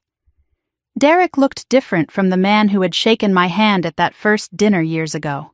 3 months in county jail had aged him. The silver hair looked gray now. The confident posture had deflated. The charming smile was nowhere to be seen. He glanced back at the gallery once, his eyes scanning the faces, looking for someone. Lauren was not there. The clerk read the charges aloud. Wire fraud, count 1. Guilty, wire fraud, count 2. Guilty, wire fraud, count 3. Guilty, conspiracy to commit fraud, guilty. Theft by deception, 4 counts under Colorado state law, guilty on all counts. Witness tampering, guilty. The judge read each verdict slowly, letting the words fill the room. Derek did not cry. He did not protest. His shoulders dropped slightly with each guilty, as if the weight of the words was physically pressing him down. His public defender placed a hand on his arm, professional comfort, nothing more. When the final verdict was read, Derek simply closed his eyes. I watched him absorb the weight of his choices, and I felt something I did not expect. Nothing. Not triumph, not satisfaction, not even relief. Just a strange emptiness where I thought vindication would live. I had imagined this moment for months, rehearsed how it would feel to watch him fall. But sitting in that courtroom, I realized that his destruction did not rebuild anything I had lost. It just stopped him from destroying more. Judge Patricia Yamamoto had been on the federal bench for 23 years. She was known for thorough sentencing statements, no shortcuts, no mercy for predators. She reviewed the case methodically. The pattern of behavior spanning over a decade, the multiple victims across multiple states, the calculated nature of the crimes, the complete absence of remorse. Before sentencing, she invited victim impact statements. Sarah Mitchell spoke first. She walked to the podium with shaking hands but a steady voice. She described the bankruptcy, the children's college funds stolen, the years of rebuilding her life from nothing, the nights she lay awake wondering how she had been so foolish, before realizing that Derek's manipulation was not her fault. It was his skill. A woman from Phoenix spoke next, Derek's victim before Sarah. She had lost her home, her retirement savings, her faith in people. She was 63 years old and working 2 jobs to survive because a man she trusted had taken everything. The courtroom was silent as each woman told her story. I had been offered the chance to speak but declined. My statement was submitted in writing. The facts. Nothing more. I did not want to perform my pain for an audience. I did not want Derek to see my emotions one more time. He had fed on emotions for years. I would not give him that satisfaction. Judge Yamamoto addressed Derek directly. Mr. Sullivan, you have demonstrated a pattern of predatory behavior spanning over a decade. You targeted vulnerable women, exploited their trust, and systematically destroyed their financial security. Your crimes were not impulsive. They were calculated, patient, and devastatingly effective. She paused, looking at him over her glasses. The court sentences you to 84 months in federal prison. 84 months? 7 years? Derek would be 48 when he became eligible for parole. 51 if he served the full sentence, his best years, his prime years, spent in a cell. Derek nodded once, as if accepting a business deal gone wrong. No apology to his victims, No statement of remorse. His public defender requested permission to appeal, granted but futile. The marshals led him away through the side door. He did not look back. 7 years. 2,555 days. I did the math while the marshals escorted Derek Sullivan out of my life. It was not enough to repay what he had taken from Sarah, from the woman in Phoenix, from all the others. But it was enough to stop him. Enough to protect whoever his next target would have been. Enough to prove that sometimes, eventually, the system works. Not perfectly, not quickly, but it works. Lauren's hearing had been held separately 2 weeks before Derek's sentencing. She had chosen to cooperate. For 3 days she sat in the witness box and testified against the man she had once called her soulmate. Every scheme, every plan, every lie. Her testimony filled in gaps the FBI could not prove otherwise. She gave them the Hartman Project document. The communications planning my destruction. The passwords to accounts where stolen money had been hidden. The original charges against her were serious. Conspiracy to commit fraud, theft, accessory to wire fraud. She faced 5 to 10 years in federal prison if convicted. But the prosecution wanted Derek more than they wanted Lauren. Her testimony was essential to securing his conviction. So, they made a deal. All federal charges dropped in exchange for full cooperation. State charges reduced to misdemeanor theft. 5 years probation with strict conditions. Mandatory 18-month residential rehabilitation program. 500 hours of community service. And permanent forfeiture of any claim to our mother's estate. The conditions were detailed. No contact with Derek Sullivan, ever. No gambling of any kind. Regular drug and alcohol testing. Mandatory employment or job training. No contact with me without my written consent. I attended Lauren's hearing without telling anyone. I sat in the back of the courtroom, hidden behind a pillar, watching my sister accept a deal that would define the next 5 years of her life. She looked small in her orange jumpsuit. Hair unwashed. No makeup. Nothing like the polished woman who had demanded I sign over my company. When the judge accepted the plea agreement, Lauren cried. Not the theatrical tears I remembered from years of manipulation. Real tears, ugly and uncontrolled. She whispered thank you to her public defender. She did not look at the gallery. She did not know I was there. I watched my sister accept responsibility for her choices, and I tried to find the woman I grew up with. The girl who used to climb into my bed during thunderstorms. The teenager who cried on my shoulder after her first heartbreak. The young woman who once had talent and charm and a future. She was still in there somewhere, buried under years of bad choices and worse men. The question was whether 18 months of rehabilitation could dig her out, or whether the person I remembered was already gone forever. What surprised me most was what Lauren revealed during her testimony about Derek. She told the court that he had hit her once, early in their relationship. She stayed anyway, convinced herself it was her fault. He controlled her finances after that, her phone, her friendships. Classic abuse patterns that I had never seen because I was too focused on what she was taking from me to notice what he was taking from her. This revelation did not excuse what Lauren did. She was an adult who made choices, who signed documents, who stole from family. But it added a layer I had not considered. Derek did not just use Lauren, he broke her first. She was both predator and prey, manipulator and manipulated. Rachel's perspective was characteristically clear. It does not change anything legally. She is still responsible for her actions. But it might matter to you personally, knowing she was not just evil. She was also a victim who became a perpetrator. It happens more than people realize. I spent years believing my sister chose Derek over me, that she looked at our family, at our mother's legacy, at everything I had built, and decided it was worth destroying for a con man's approval. But listening to her testimony, I realized the truth was worse. She did not choose Derek over me. She was so broken by the time he found her that she did not believe she had any choices left, and I had been so busy resenting her that I never saw her drowning. With Lauren's forfeiture, the estate finally closed. The family home sold for $780,000 after repairs and staging. After legal fees and expenses, I received the full proceeds. I did not keep the money. I invested it in the Eleanor Hartman Foundation. Everything recovered from pawn shops and storage units came home. The grandfather's Patek Philippe watch, restored by a specialist, keeping perfect time again. 2 of grandmother's 3 watercolor paintings, cleaned and reframed, the silver tea service, the vintage cameras, the first edition books, the family photographs that Lauren had taken for reasons I still did not understand. The 3rd painting was never found. Grandmother's wildflowers, created in 1958, sold to an unknown buyer before police could trace it. I searched auctions and galleries and online listings for months. Nothing. Some losses cannot be recovered, only accepted. Before selling the house, I walked through every room one last time. My childhood bedroom with the faded wallpaper I had picked when I was 12. My parents' room where my father died and my mother spent her final healthy years.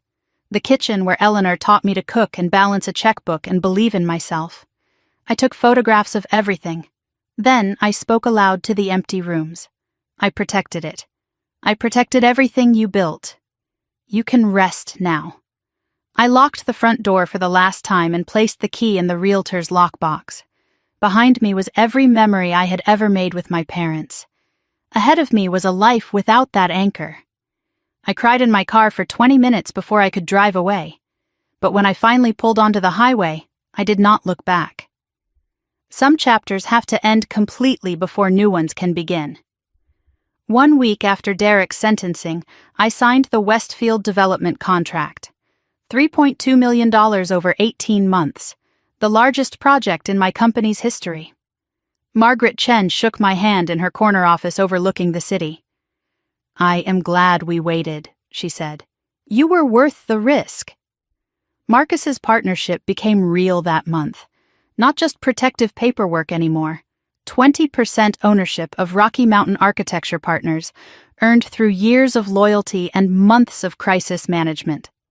I announced it at a staff meeting. The team cheered. Marcus looked embarrassed and proud.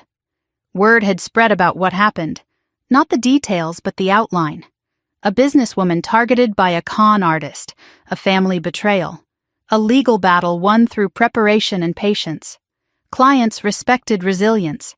2 new contracts signed within weeks, referrals from Margaret Chen. The irony was not lost on me. Derek's interference with Westfield was supposed to destroy my reputation.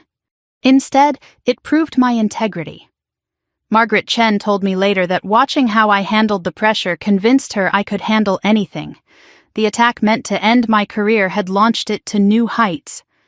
I stood in the Westfield conference room, holding a signed contract worth more than I had ever earned, and I thought about Derek Sullivan in his cell.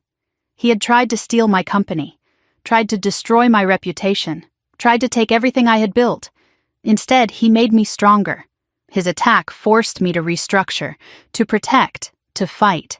And in fighting, I discovered I was capable of more than I ever knew.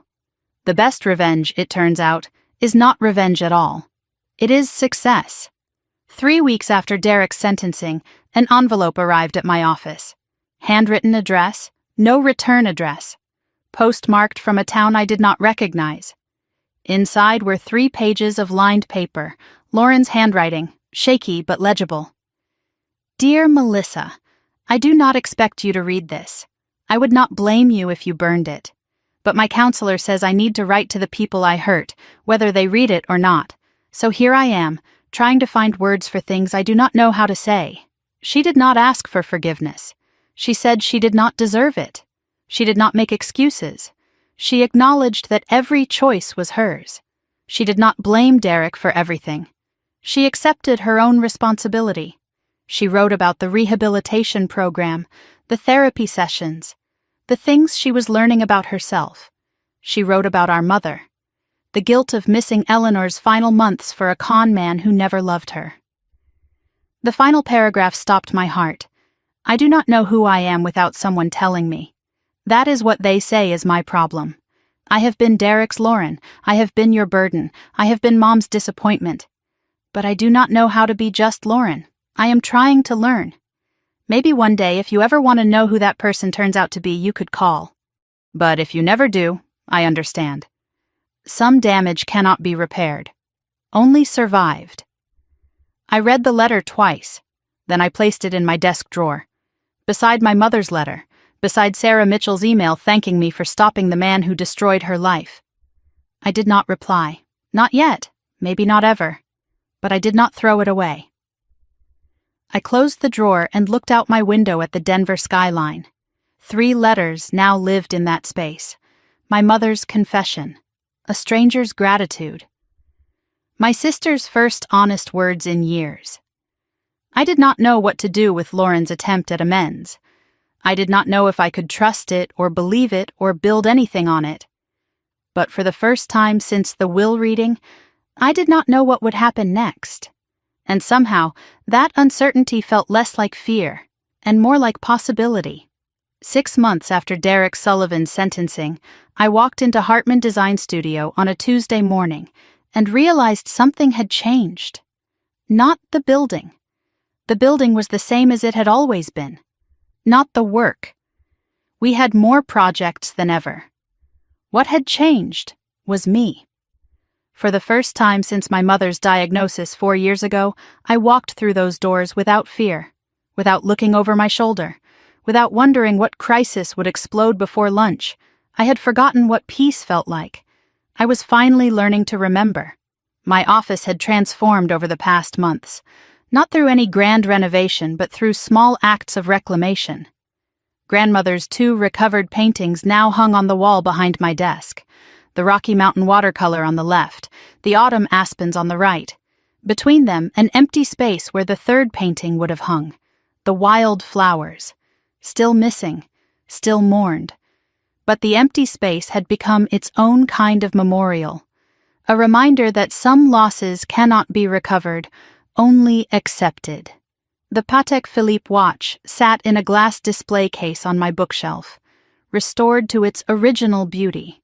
The crystal replaced, the band repaired, still keeping perfect time after all these years.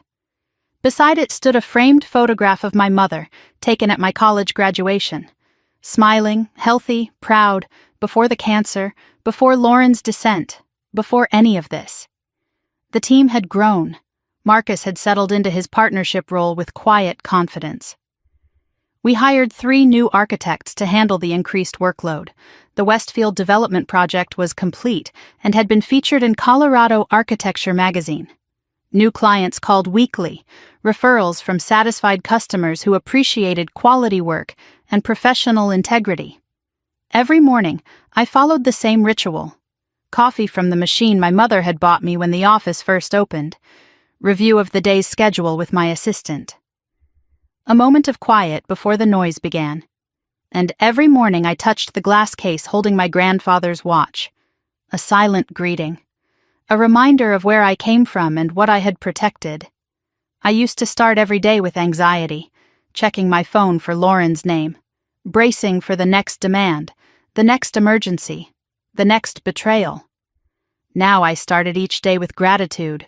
Gratitude for the work, gratitude for the team, gratitude for the silence that meant no one was trying to destroy what I had built. Some people might call that a low bar. I call it freedom. 3 months earlier, I had launched the Eleanor Hartman Foundation with seed funding from my personal savings and the proceeds from my mother's house. The mission was simple: supporting women entrepreneurs who lacked access to traditional capital. Specifically, women over 40 who were starting businesses after career changes or personal setbacks. Women who had been told they were too old to begin again. Women who had been knocked down and were trying to stand back up. I named it for my mother because she had always believed in second chances, even when those chances were not deserved. Even when her belief enabled destruction instead of growth. The foundation was my attempt to honor what she meant to do while correcting how she did it. The difference was in the structure. My mother gave Lauren money without conditions and called it love. The foundation gave women tools with clear expectations and called it investment. Business plans had to be viable, no dreams without structure. Every recipient completed financial literacy training before receiving funds.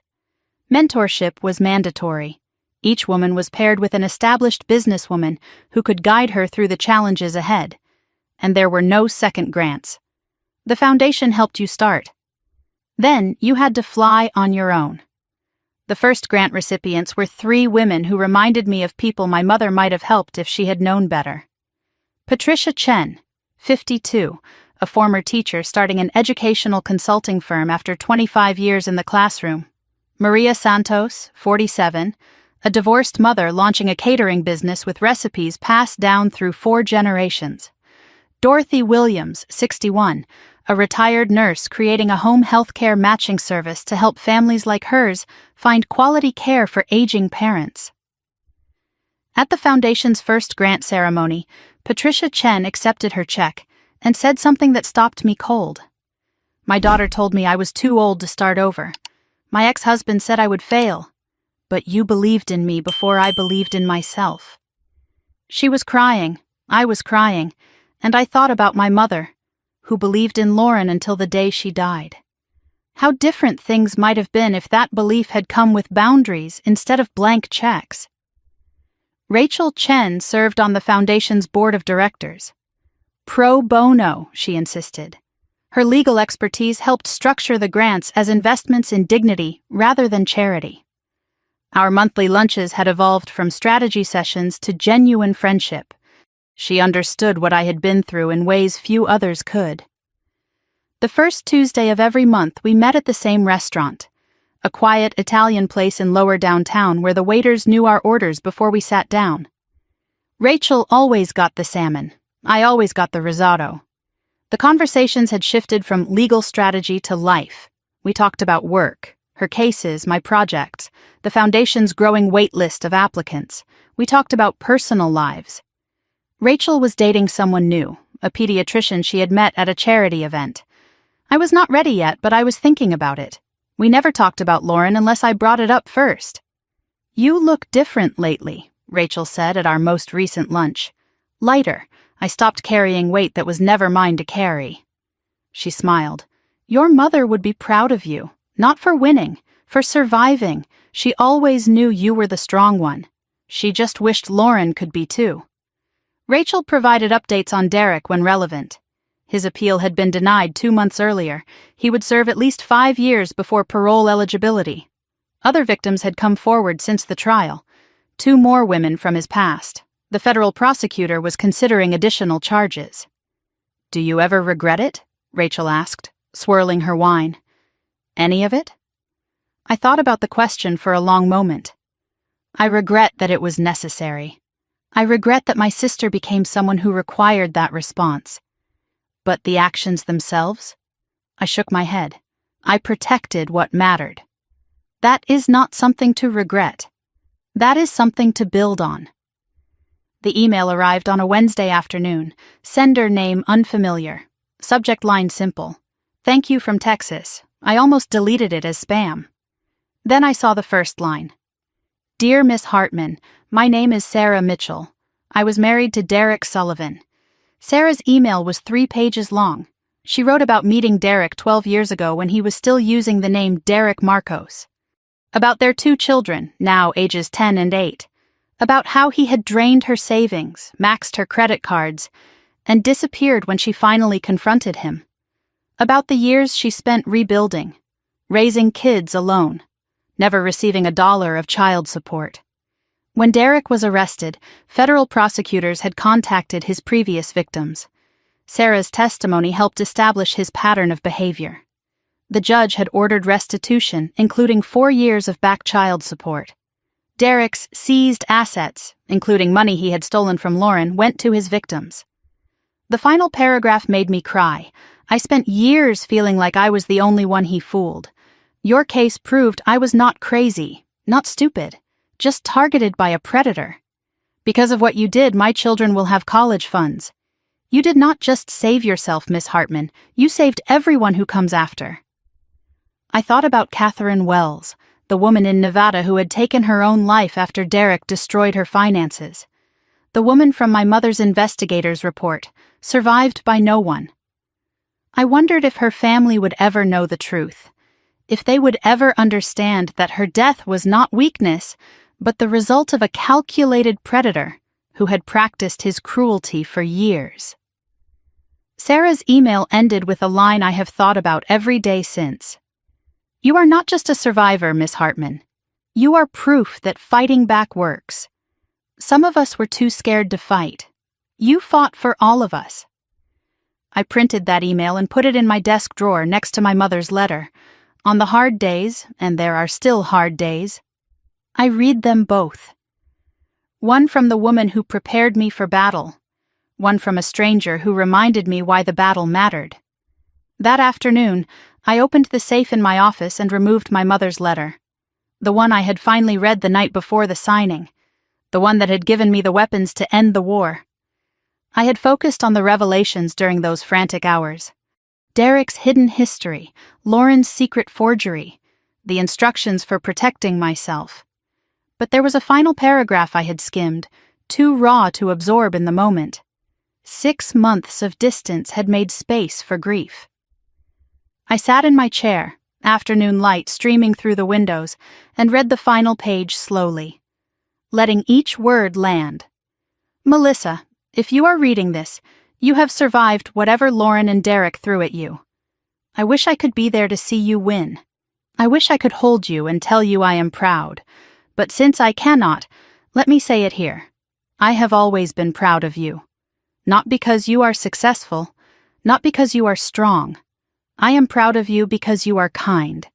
And kind people in an unkind world are the bravest of all." Then came the words I had skimmed before. "When this is over, you may wonder if you did the right thing. You may feel guilty for protecting yourself instead of saving Lauren. You may lie awake asking what you could have done differently. When those nights come, I want you to remember something. You cannot save someone who does not want to be saved. And trying to do so is not love. It is just another form of control. Let her go, Melissa. Let her find her own way. And let yourself be free." I cried for the first time in months. Not tears of grief or anger, tears of release. My mother had known me better than I knew myself. The guilt I had carried about Lauren, about the outcome, about whether I had done enough or too much, began to lift. I folded the letter carefully and placed it back in the safe. But this time, I did not close the door on those words. I let them live in me, breathing, circulating, becoming part of who I was choosing to be. My mother was right. Trying to save Lauren had been its own form of control, a way to feel needed, a way to feel important, a way to avoid facing the truth that my sister had made choices I could not unmake. Letting her go was not abandonment. It was the most loving thing I had ever done, for both of us. For 5 years, I had slept with my phone on the nightstand, volume up, waiting for the 2 a.m. call, the emergency, the crisis. Even after the trial, the habit persisted. Trauma outlasts its source. The body remembers danger long after the mind declares safety. But last month, something shifted. I went to bed at 11 and woke at 7. No nightmares about Lauren stealing paintings, no anxiety dreams about losing the company. Just 8 hours of quiet, uninterrupted rest. The physical changes followed. The dark circles under my eyes faded. I gained back the weight I had lost during the lawsuit. My doctor noted lower blood pressure at my last checkup. "Whatever you are doing," he said, "keep doing it." The emotional inventory was harder to measure but impossible to ignore. I no longer flinched when my phone rang. I could hear Lauren's name without my stomach dropping. I looked forward to weekends instead of dreading them. I was considering dating again. Not ready, but considering. I told my therapist yes. I finally started seeing one. That I felt guilty for being happy. After everything that happened, I said, "Should I not still be suffering?" She looked at me with the patient expression of someone who has heard this before. "Melissa, you did not cause your sister's choices. You are not required to serve a sentence for her crimes. Happiness is not betrayal. It is just living. I have been practicing that. Just living. Some days it feels like learning to walk again. Other days, it feels like flying." The call came on a Sunday afternoon. I was reviewing plans for a new project, a community center in Aurora, when my phone rang. Unknown number. Colorado area code. I almost ignored it. Telemarketers, spam, nothing important. But something made me answer. Melissa? The voice was quiet, hesitant, nothing like the confident woman from the signing. It is Lauren. Please do not hang up. I did not hang up. I did not speak either. The silence stretched between us, filled with 5 years of damage. I just wanted to tell you something, Lauren continued. I finished the rehabilitation program last week, 18 months clean. Still, I said nothing. I know I do not have any right to call you, after everything I did. But my counselor said I should acknowledge the people I hurt, and I hurt you more than anyone. She paused. I heard her breathing, shaky, uncertain. I am not asking for forgiveness. I am not asking for anything. I just wanted to say thank you. I finally found my voice. Thank you? For what? You stopped saving me. And that was the only thing that could have saved me. I closed my eyes. If you had kept paying, kept covering, kept protecting, I would have never hit bottom. I needed to lose everything to realize I was losing myself. The silence between us was different now, not angry, not disappointed. The silence of two people who did not know what came next. I do not know what to say, I finally admitted. Lauren laughed, a small, sad sound. You do not have to say anything. I just wanted you to know that somewhere out there, your sister is finally trying to become someone you might not be ashamed of. She paused again. Maybe one day, if you are willing, we could have coffee. No agenda, no emergency, just coffee. I looked out my window at the Rocky Mountains, solid and unchanging against the autumn sky. Maybe, I said. I do not know yet. But maybe. And for the first time in 5 years, maybe did not feel like a trap. It felt like a door, slightly open, waiting to see what would walk through. 1 year after Lauren's phone call, I finally said yes to coffee. But we did not meet at a cafe. We met at Evergreen Cemetery, standing in front of our mother's grave on what would have been her 67th birthday. It felt right somehow. Beginning whatever came next in the presence of the woman who had tried so hard to prepare us both for this moment. The morning was cold, late October. Frost covered the grass between the headstones. Eleanor Hartman's marker was simple granite, the way she would have wanted it. Her name, her dates, and the words she had chosen years before her death. She built beauty wherever she went. I arrived first, carrying white roses. Lauren appeared 10 minutes later with yellow tulips. We had not coordinated. We had not spoken since her phone call a year ago. But somehow we had both known to bring flowers. She looked different from the woman I remembered. Simpler clothes, no designer labels, hair pulled back, minimal makeup, lines around her eyes that had not been there before. 18 months of sobriety showed in her steadiness, her clear gaze, the way she stood without fidgeting, without scanning the environment for escape routes or opportunities. Neither of us knew how to begin. We stood 3 feet apart, not touching, not speaking. 2 women who had shared a childhood, standing in the ruins of a relationship. The wind carried distant traffic sounds. The mountains rose behind the cemetery, dusted with early snow. Lauren spoke first. I used to come here and make excuses, tell Mom why none of it was my fault. The gambling, Derek, what I did to you. She paused, looking at the headstone. Last month I came here and just said I was sorry. No explanations. Just sorry. It was the first time I felt like she might actually be listening. I watched my sister talk to our mother's grave, and I saw something I had not seen in years. Maybe ever. Humility. Not the performed weakness she used to deploy when she wanted money. Not the dramatic tears designed to manipulate. Just a woman standing in front of the consequences of her choices, no longer running. I did not know if I could forgive her, but for the first time I believed she might actually deserve the chance.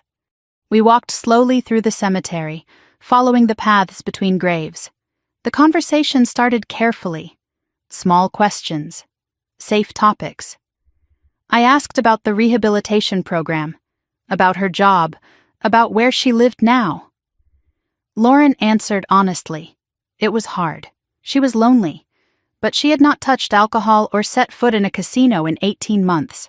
She worked at a nonprofit that helped women escape domestic abuse situations. The irony was not lost on either of us. A woman who had been controlled by a predator now helping other women recognize the signs.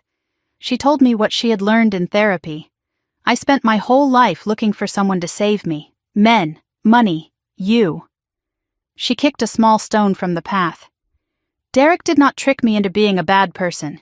He just gave me permission to be who I already was. The gambling, the lies, the stealing, those were my choices. He just made them easier.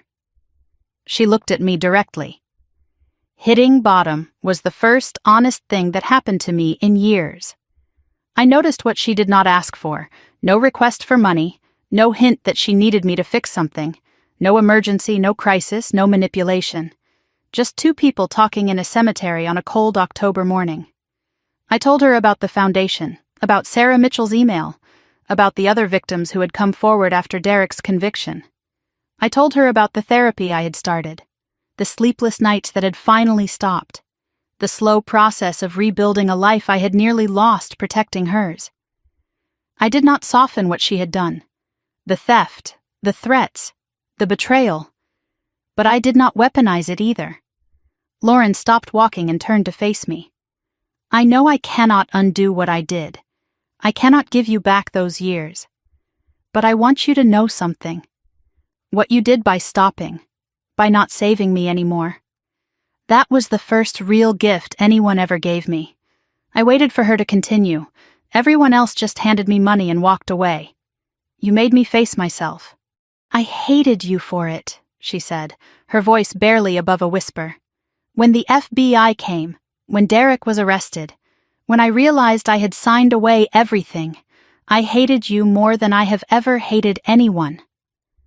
She paused, looking at our mother's headstone in the distance. And then, somewhere in that rehabilitation center, I realized I did not hate you at all. I hated that you had finally done what I needed someone to do my whole life. You stopped pretending I was someone I was not. We found a bench near the edge of the cemetery, overlooking a small pond where geese gathered despite the cold. We sat down, still not touching, but closer than we had been in years. I did not say the words "I forgive you." They felt too simple, too complete. Forgiveness was not a single moment. It was a process neither of us had finished. Maybe we never would. But I said something else, something more honest. I do not know what we are now. But I know what we are not. We are not enemies anymore. Lauren nodded slowly. I told her what we would not become. We would not go back to weekly dinners and sisterly confidences. We would not pretend the last 5 years had not happened. We would not build a relationship on the ashes of the old one. That relationship had been built on lies, on enabling, on my guilt and her manipulation. I told her what we might become instead. Two women who share a mother, a history, a complicated love. People who can stand in the same room without the air turning toxic. Sisters who call on birthdays and holidays, who check in occasionally, not close, but not at war. I told her the new rules. I will not give you money, ever, and you will not ask. You have your own income now, your own apartment, your own life. If you relapse, I will not rescue you. If you succeed, I will celebrate from a safe distance. I watched her face as I spoke, looking for resentment or anger. There was none. These are not punishments, I said. They are the architecture of a healthy relationship. Lauren almost smiled. Architecture. Of course you would put it that way. Mom used to say that family was everything, I continued. She said it when she paid off your debts, when she covered up the forgery, when she wrote a will designed to protect us both from each other. But standing at her grave, I finally understand what she meant. Family is everything, which is exactly why you have to protect it, even from itself, especially from itself. We sat on that bench for another hour, talking about small things and big things and everything in between.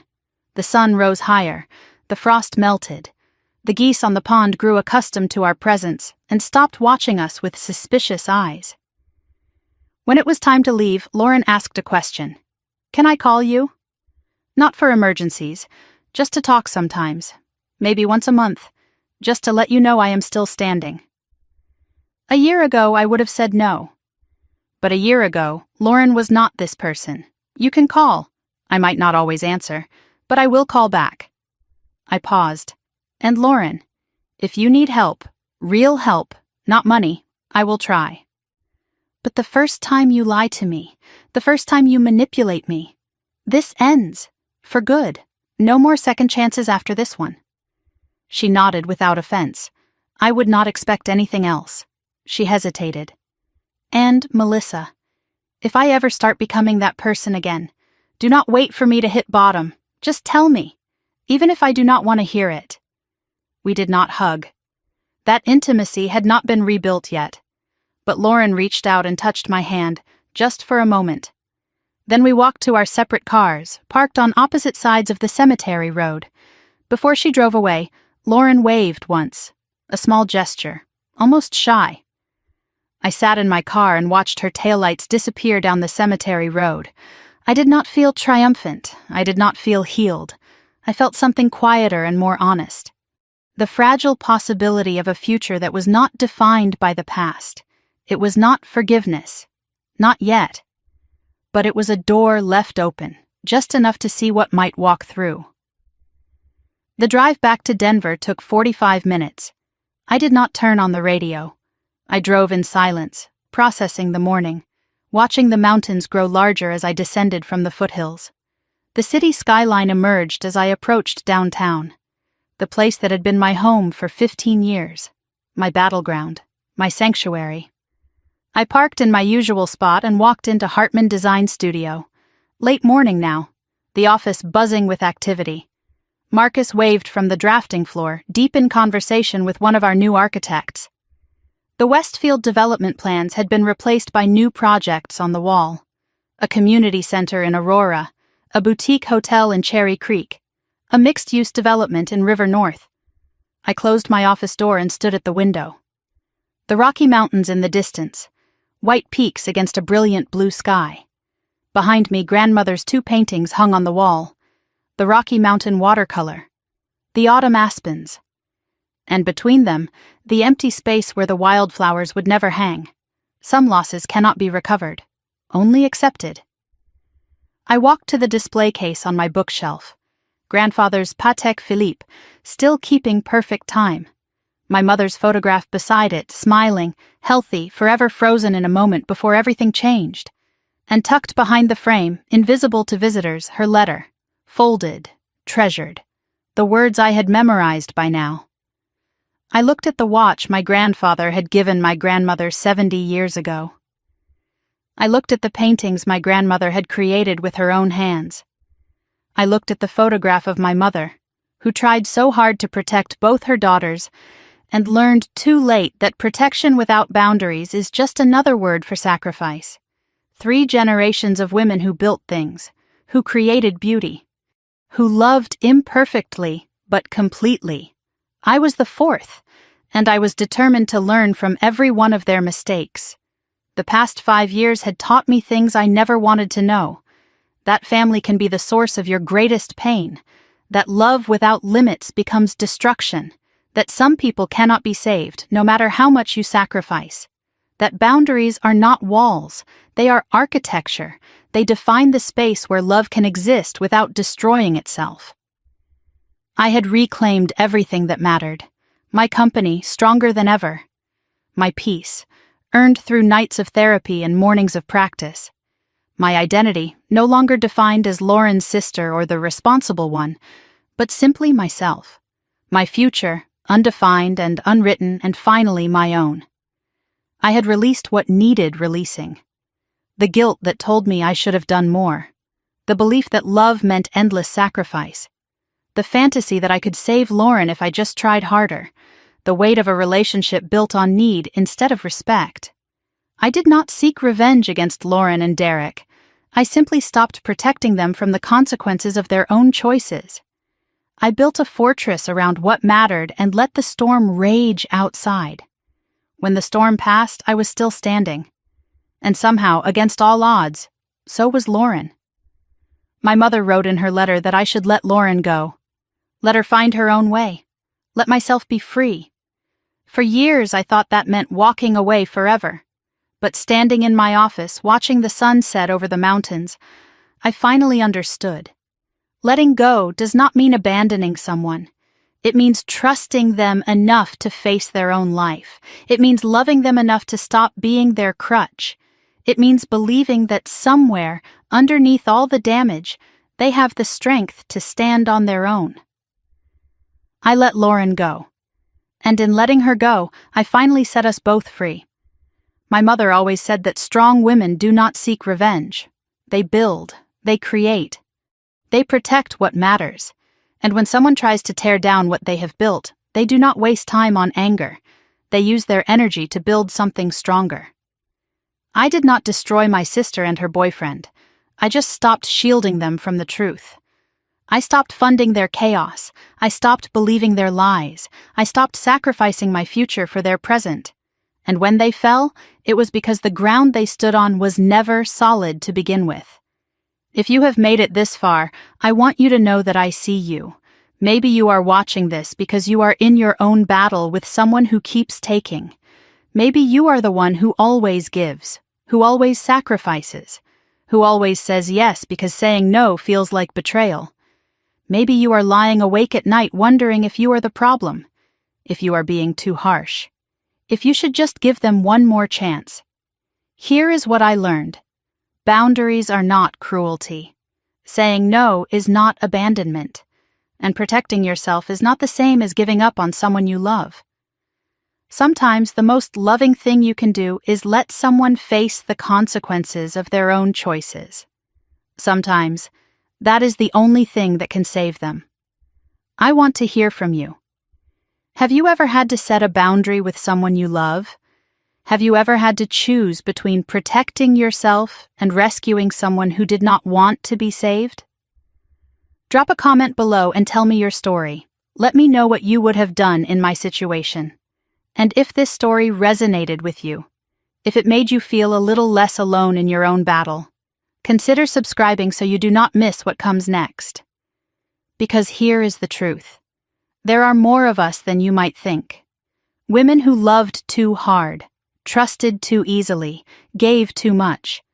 Women who finally learned that their kindness was being used as a weapon against them. Women who built walls not to keep love out, but to protect the love they had left for themselves. This is Melissa, signing off from Denver, where the Rocky Mountains stand solid against the horizon, the same way they have for millions of years. A reminder that some things endure, some things outlast the storms, and with the right foundation, so can we. Thank you for listening. I will see you in the next one. This story is fictionalized for dramatic effect.